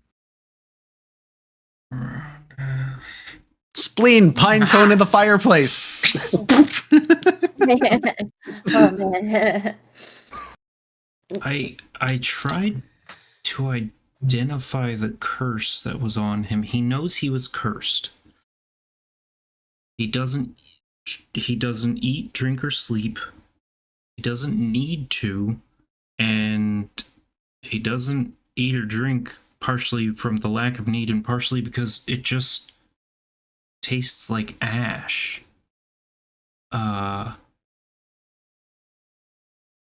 He said he was always being called by someone. It was something akin to the feeling of pleasure of killing someone. What a weird comparison he made.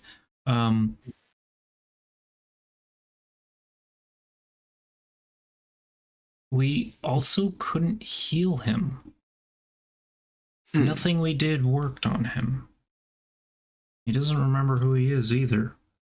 That's about all we could find. Oh, that's... I mean, people can curse each other if they have a strong enough magic to imbue, but you're saying that you couldn't heal him, but he couldn't die. Didn't seem like it. He was very strong, so that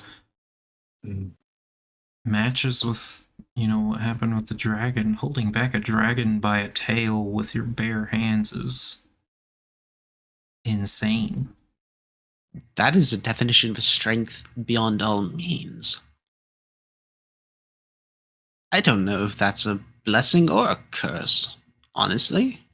It sounds like immortality. It also didn't seem like an immortality he wanted. Well, they were going to do some sort of ceremony with him when we first found him, bound. Mm-hmm. It was the cult doing it, too. The cult that turned out to be run by the White Hand. Right. So everything is pointing to the White Hand right now. Mm-hmm. Certainly is. Hence why we came to you in the first place. We've given the Colors so much information regarding the White Hand and received nothing in return. I'm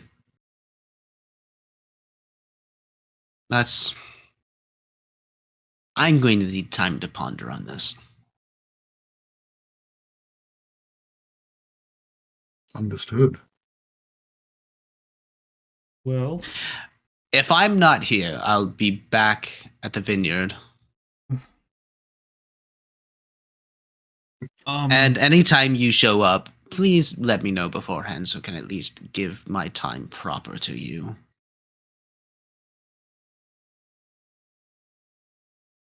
This might be intrusive of me. Please let me know if it is. Mm-hmm. I am capable of teleporting us with teleportation circles.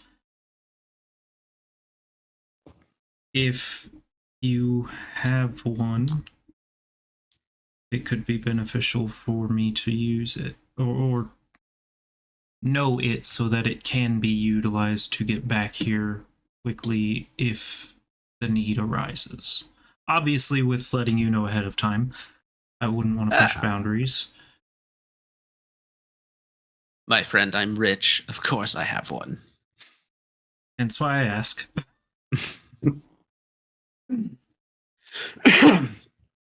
Come, I'll show you. And at this point, he starts walking to the door, opens it. You see Kareg, the beautifully tailored half-orc that is there. Ah, Lord Baltrus. What are you doing? Are you walking up? You have appointments. Oh, leave them. I've got things I need to do and show. If you wish to follow, you can, but I'm going to show them the teleportation. So I'm like, are you sure about that? Are you questioning me? Right. Yes, sir. I would lead the way. And you see Kareg just kind of lockstep and go head up high. And you kind of get the sense that, oh, a little bit of the pride just got freaking struck. Got a little bit of a slap. He basically got the correction slap. Just everything was perfect. Everything was clean, and now I'm not clean. He's mentally prestidigitating himself. His ego. You can't wash that slap. That being said, you start being led down the hallways, back down the main center stairwell and foyer area that kind of blends into one. All the maids, the servants, the butlers that notice Baltrus walking through the hallways, every one of them stop and does a bow and gently greets Lord Baltrus and even you, Master Halsterian.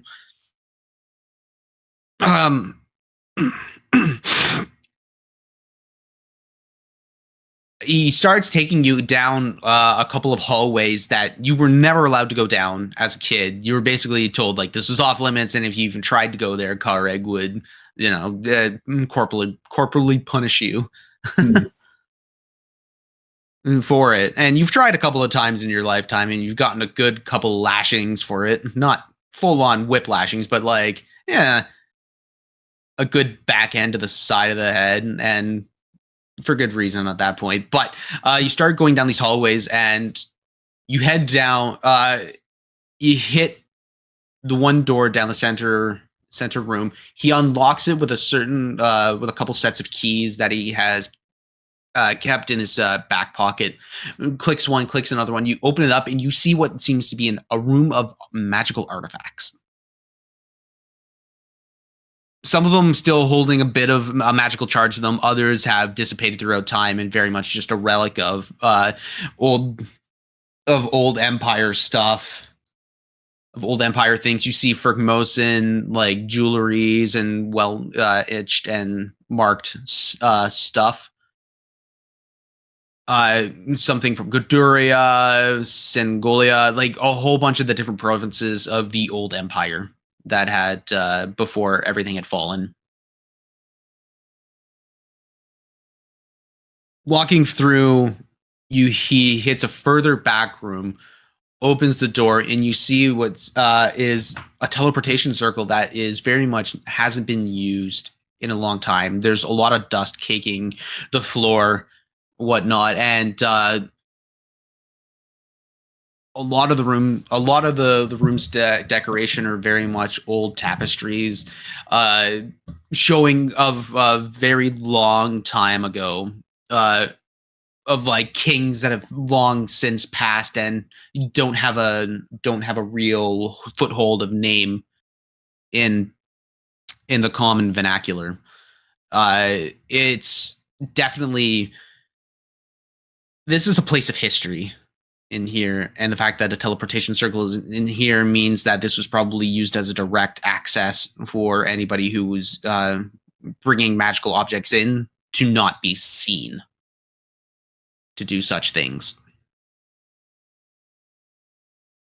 And there was also this was also very much the reason why you were never able to come down here as a child or even as an adult, Halsterian. Makes sense. This teleportation circle is yours to use. Study it. Use it anytime. We'll let you know. This door will be locked. If you do not let us know, you will be locked in here. In worst case, it is a safe place if we need, but we will not be able to get out. Correct. Other than teleporting back out. Yes. Noted.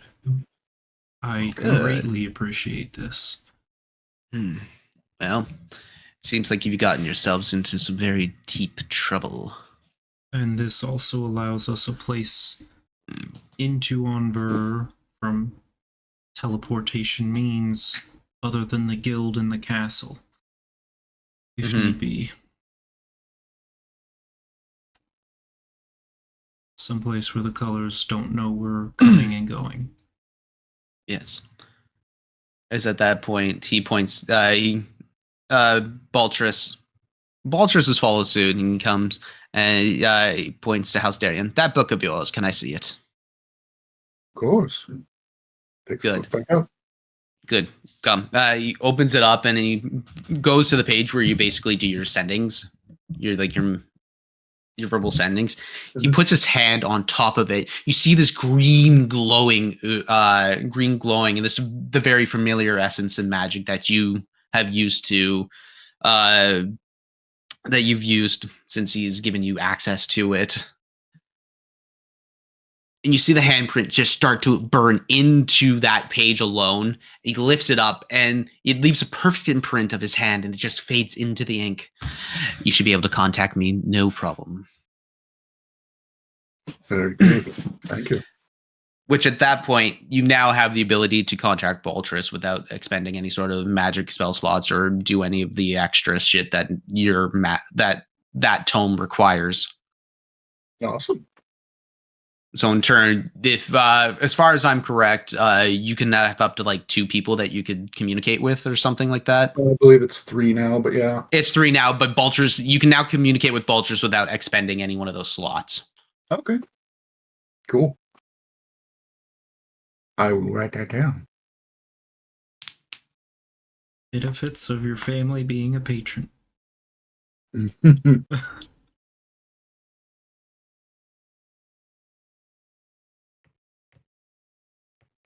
Definitely no way he's going to use that to be like, Are you eating enough?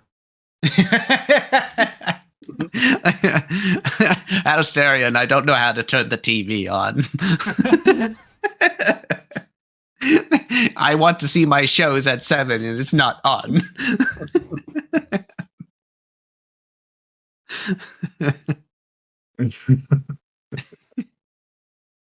Oh man.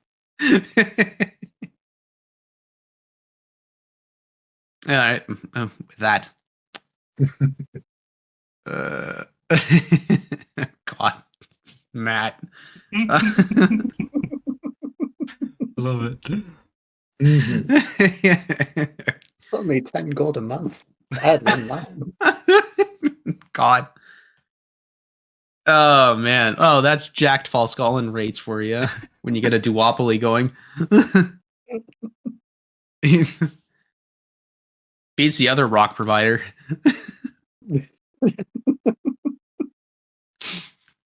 The one who dumps them all into the water.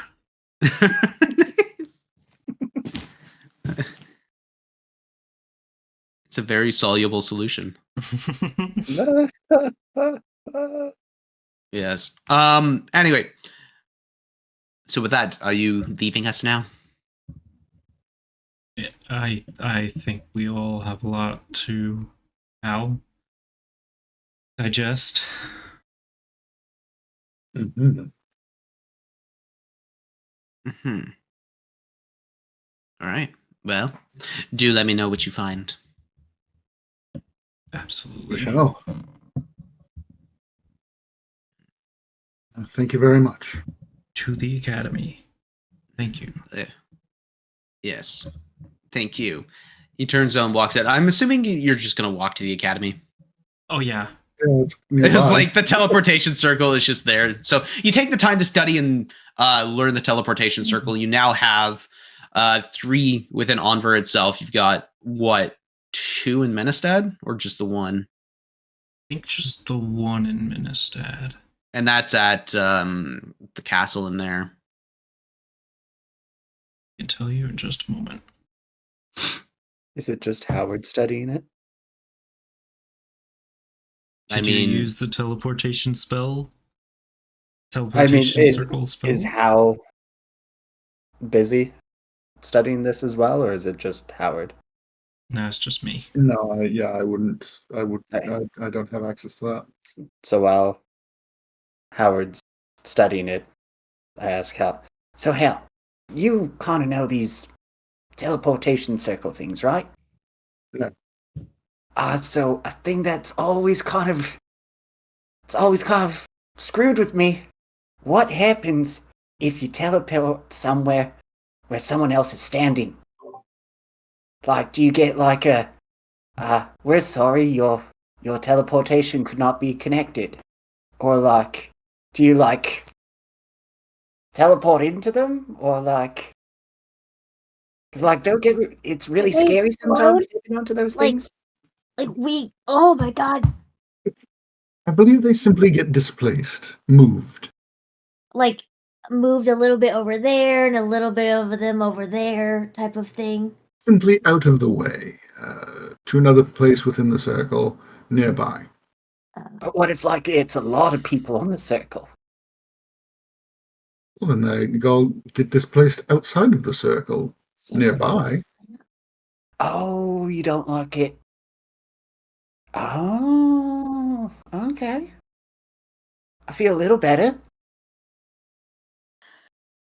But like, is there like you're trying to leave, someone's trying to come in and like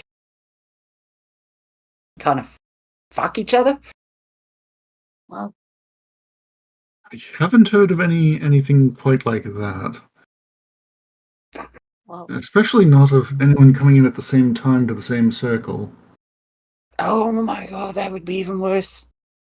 Well, I believe it only has one open link at a time when it comes to having an inbound. So, So like, in that case, could you just like leave it on, like leave it connected so that no one else could use it?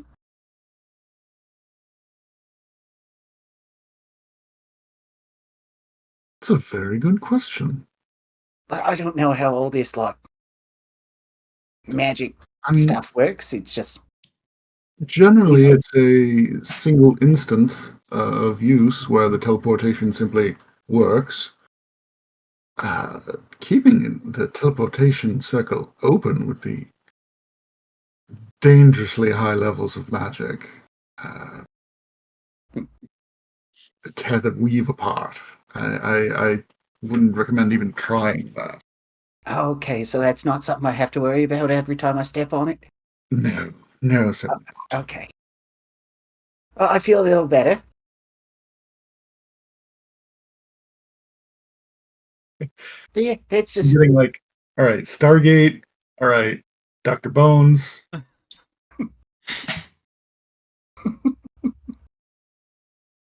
This is good. Howard's not listening to a word of it. He's just studying. Oh, hey. Yeah, same here. Hey! Oh, wait. Back. Shoulders back. Double chin. You better be stretching. Howard, get in there. Go check on her. Okay. I'm If doing I don't come some- back in 5 minutes, assume I was eating. Or at least bitten, yeah. Yeah.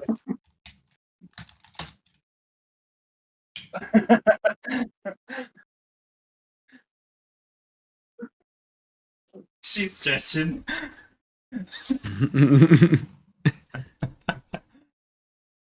Mm. Ye little faith. Oh,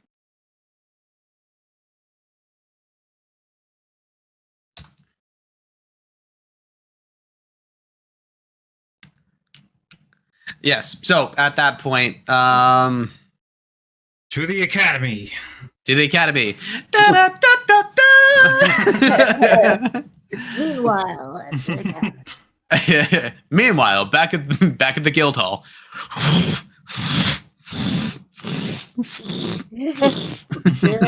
Still going. At the academy, walking onto the grounds, you see the classic academy, cobblestone and everything kind of swirling into one major schooling section. You head in there and you head to where Jarok would be. He's currently in the libraries after a couple of sending messages and figuring out where the heck he is to triangulate. Jarok, he's sitting there, the red tiefling, burning ember eyes, looks up. Okay, so you should have prefaced before you first contacted me. Thank you. But where's the fun in that? You don't know how many people I startled when you just immediately, hey, ah! My bad. You were in a meeting, weren't you?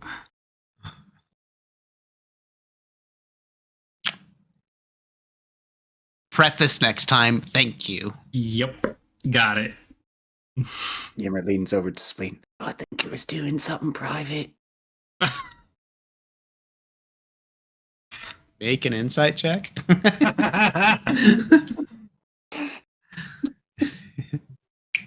That's the insight check. Not very good at this. But I rolled high, so that is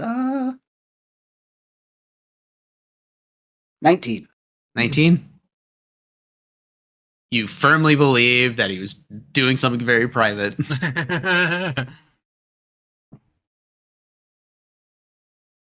Worst timing ever. So what do you need?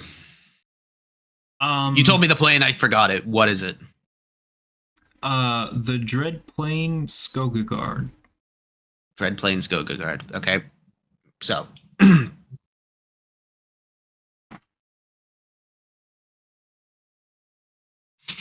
he starts kind of sitting back on his heels and kind of looking up and just like thinking through all the stuff that he's learned. think of a plane set. There's so many different variations on so many different things that anything is theoretically possible. We just, from what we know, we know of only a couple other planes, but then there's also the domains of the gods, the hells. Those would be technically called planes of existences and whatnot. You got side dimensions, dread dimensions. There's each designation has its own little subtexting meaning to it, or sub form of reality that follows suit and form. They're all intermixing and they exist at once, but they also don't exist together at all. It's vastly confusing. It seems fascinating in its own way. It is fascinating on the surface, but when you start actually trying to research one of these one at a time and realize how vast it is, you have to specialize quick or you're going to drive yourself insane. I see. You don't happen to be specialized in dread planes, do you? Not dread planes specifically, but I mean, it doesn't mean I don't have access to any of that knowledge. It just comes down to I need to know what I'm looking for, what designation, and if you've already given me a dread plane, at least I have something to work with.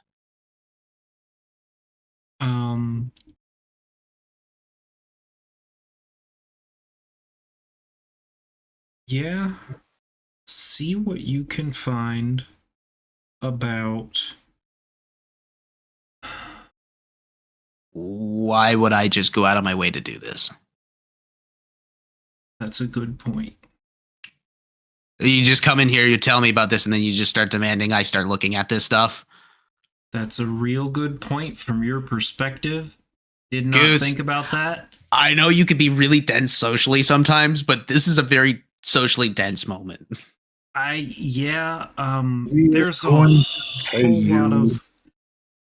a whole lot of activity going on up here of stuff I just learned about, and it's real important. And how about we hire you? Okay. You want me to do research for you, it's going to be 10 gold a day. Okay. This might take a little bit of time. Okay. All right. Here's 50 in advance. Perfect. Thank you. Anything in specific you're looking for this in this realm, this dread plane, or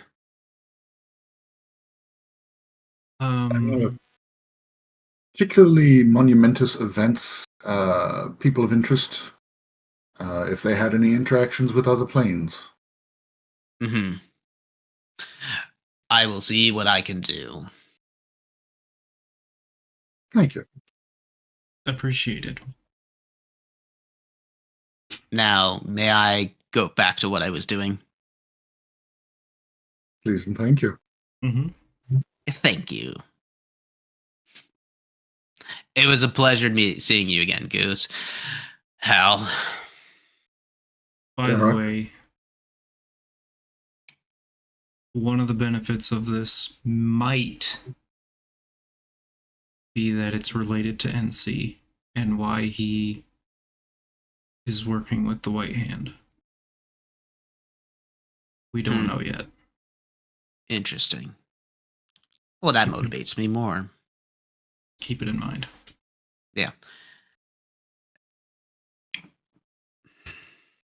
Well, I'll see what I can do. Thank you. Final note. From Arcalis, Katrina, and Andrelis are names that might be good starting points. He starts he's writing this stuff down after you started actually paying him to do this. Yeah. So he starts taking note of all these things. Just give me a second. Mm-hmm.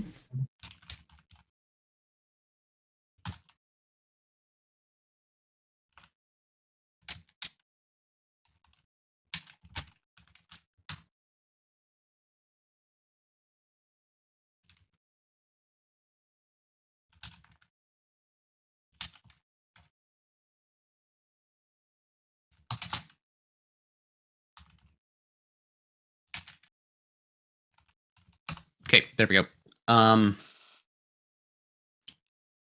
Yeah, so with that, you start giving him all the important details and information that you've gleaned.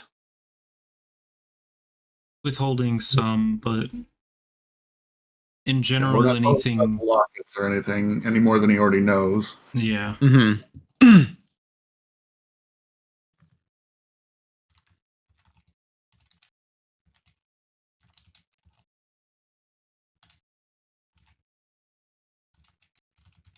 Yeah, like not telling him where we found the information or that we have any items relating to it, but just Yeah, just the general basics information. yeah.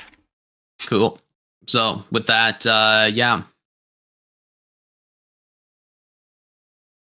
You spend the next half hour just explaining things to him, things that you're specifically looking for. He kind of looks at you like, how do you know all of this stuff, especially if you asking me to look up these things?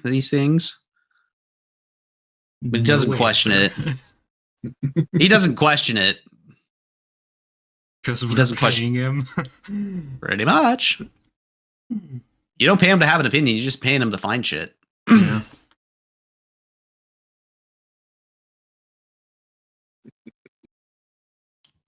Well.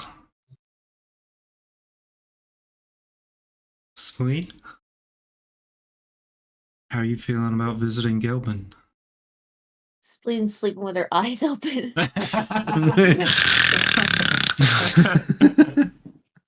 Spleen.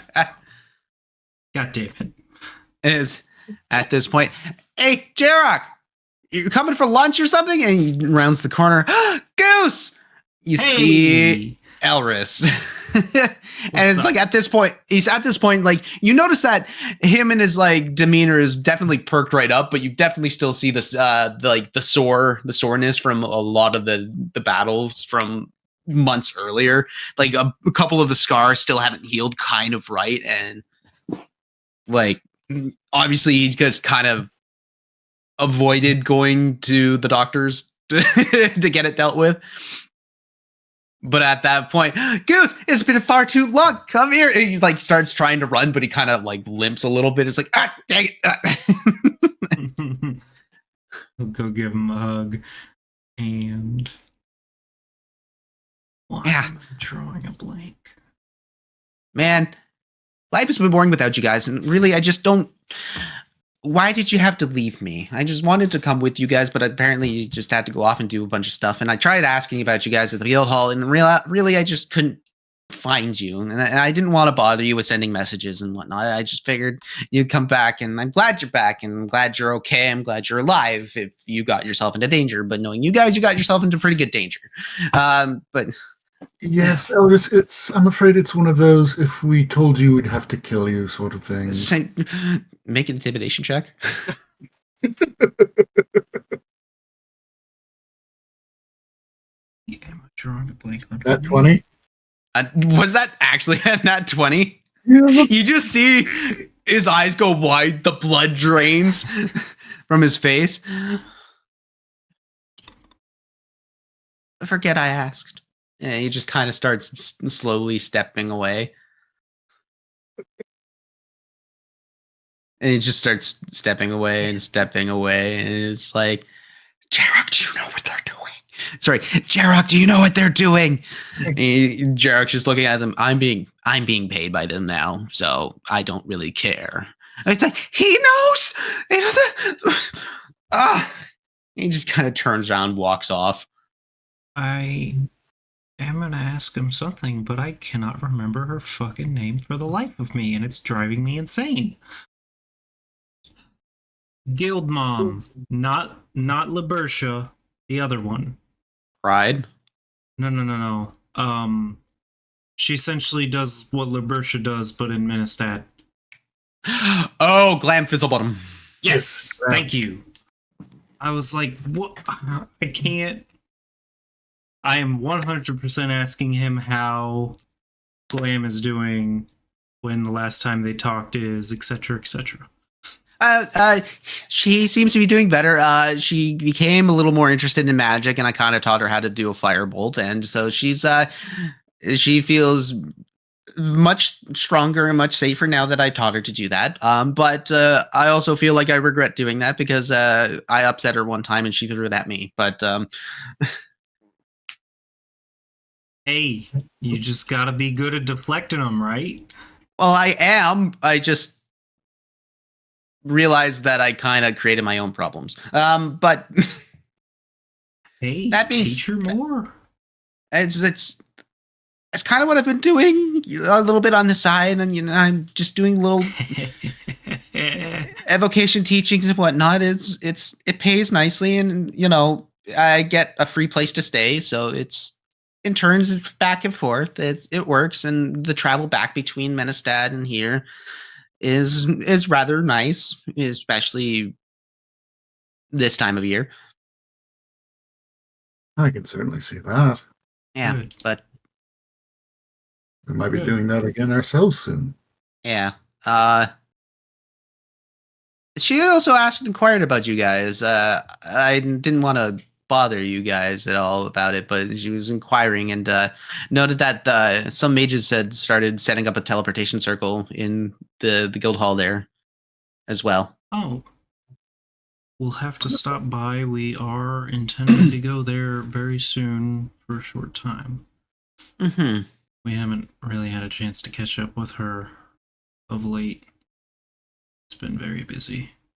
Yeah, I mean, I guess since the last attack on the guild hall, on that little guild hall there, they wanted a more immediate response between each location setup. So, yeah, I've also been doing that. I've actually been learning a lot of the not planar.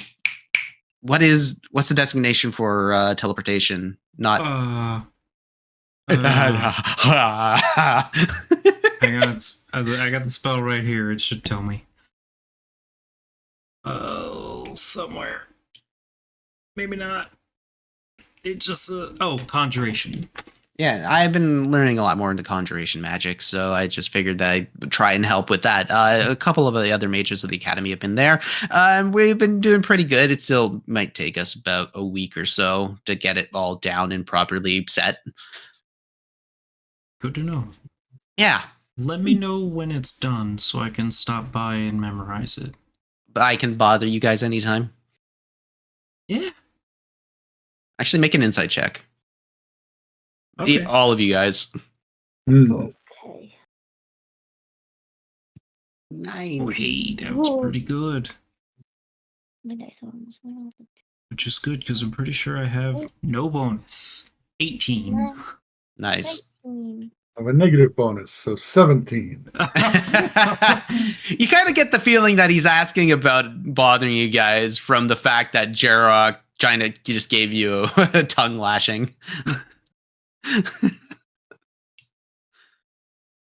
We'd How be did happy you- to hear from you. Mhm. Okay. Yeah. Well, I will have to head back. I needed to come here and see hello to the parents and all the fun stuff that works with that. Yeah. But it's really good to see you. It's good to see you too, man. Take care of yourself, Elris. Yeah.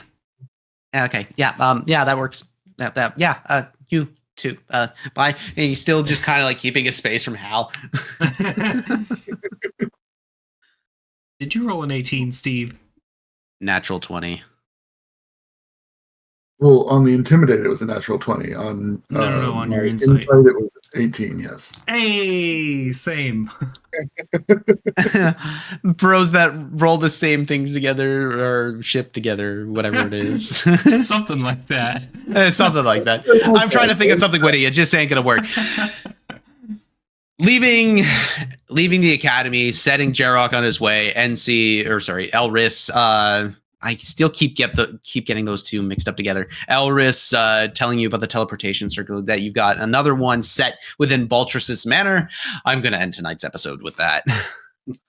And a massive lore dump. I want to thank everybody for sticking it out tonight. The Dirty Rollers RPG, thank you for stepping in and stepping by. We appreciate you chilling out with us.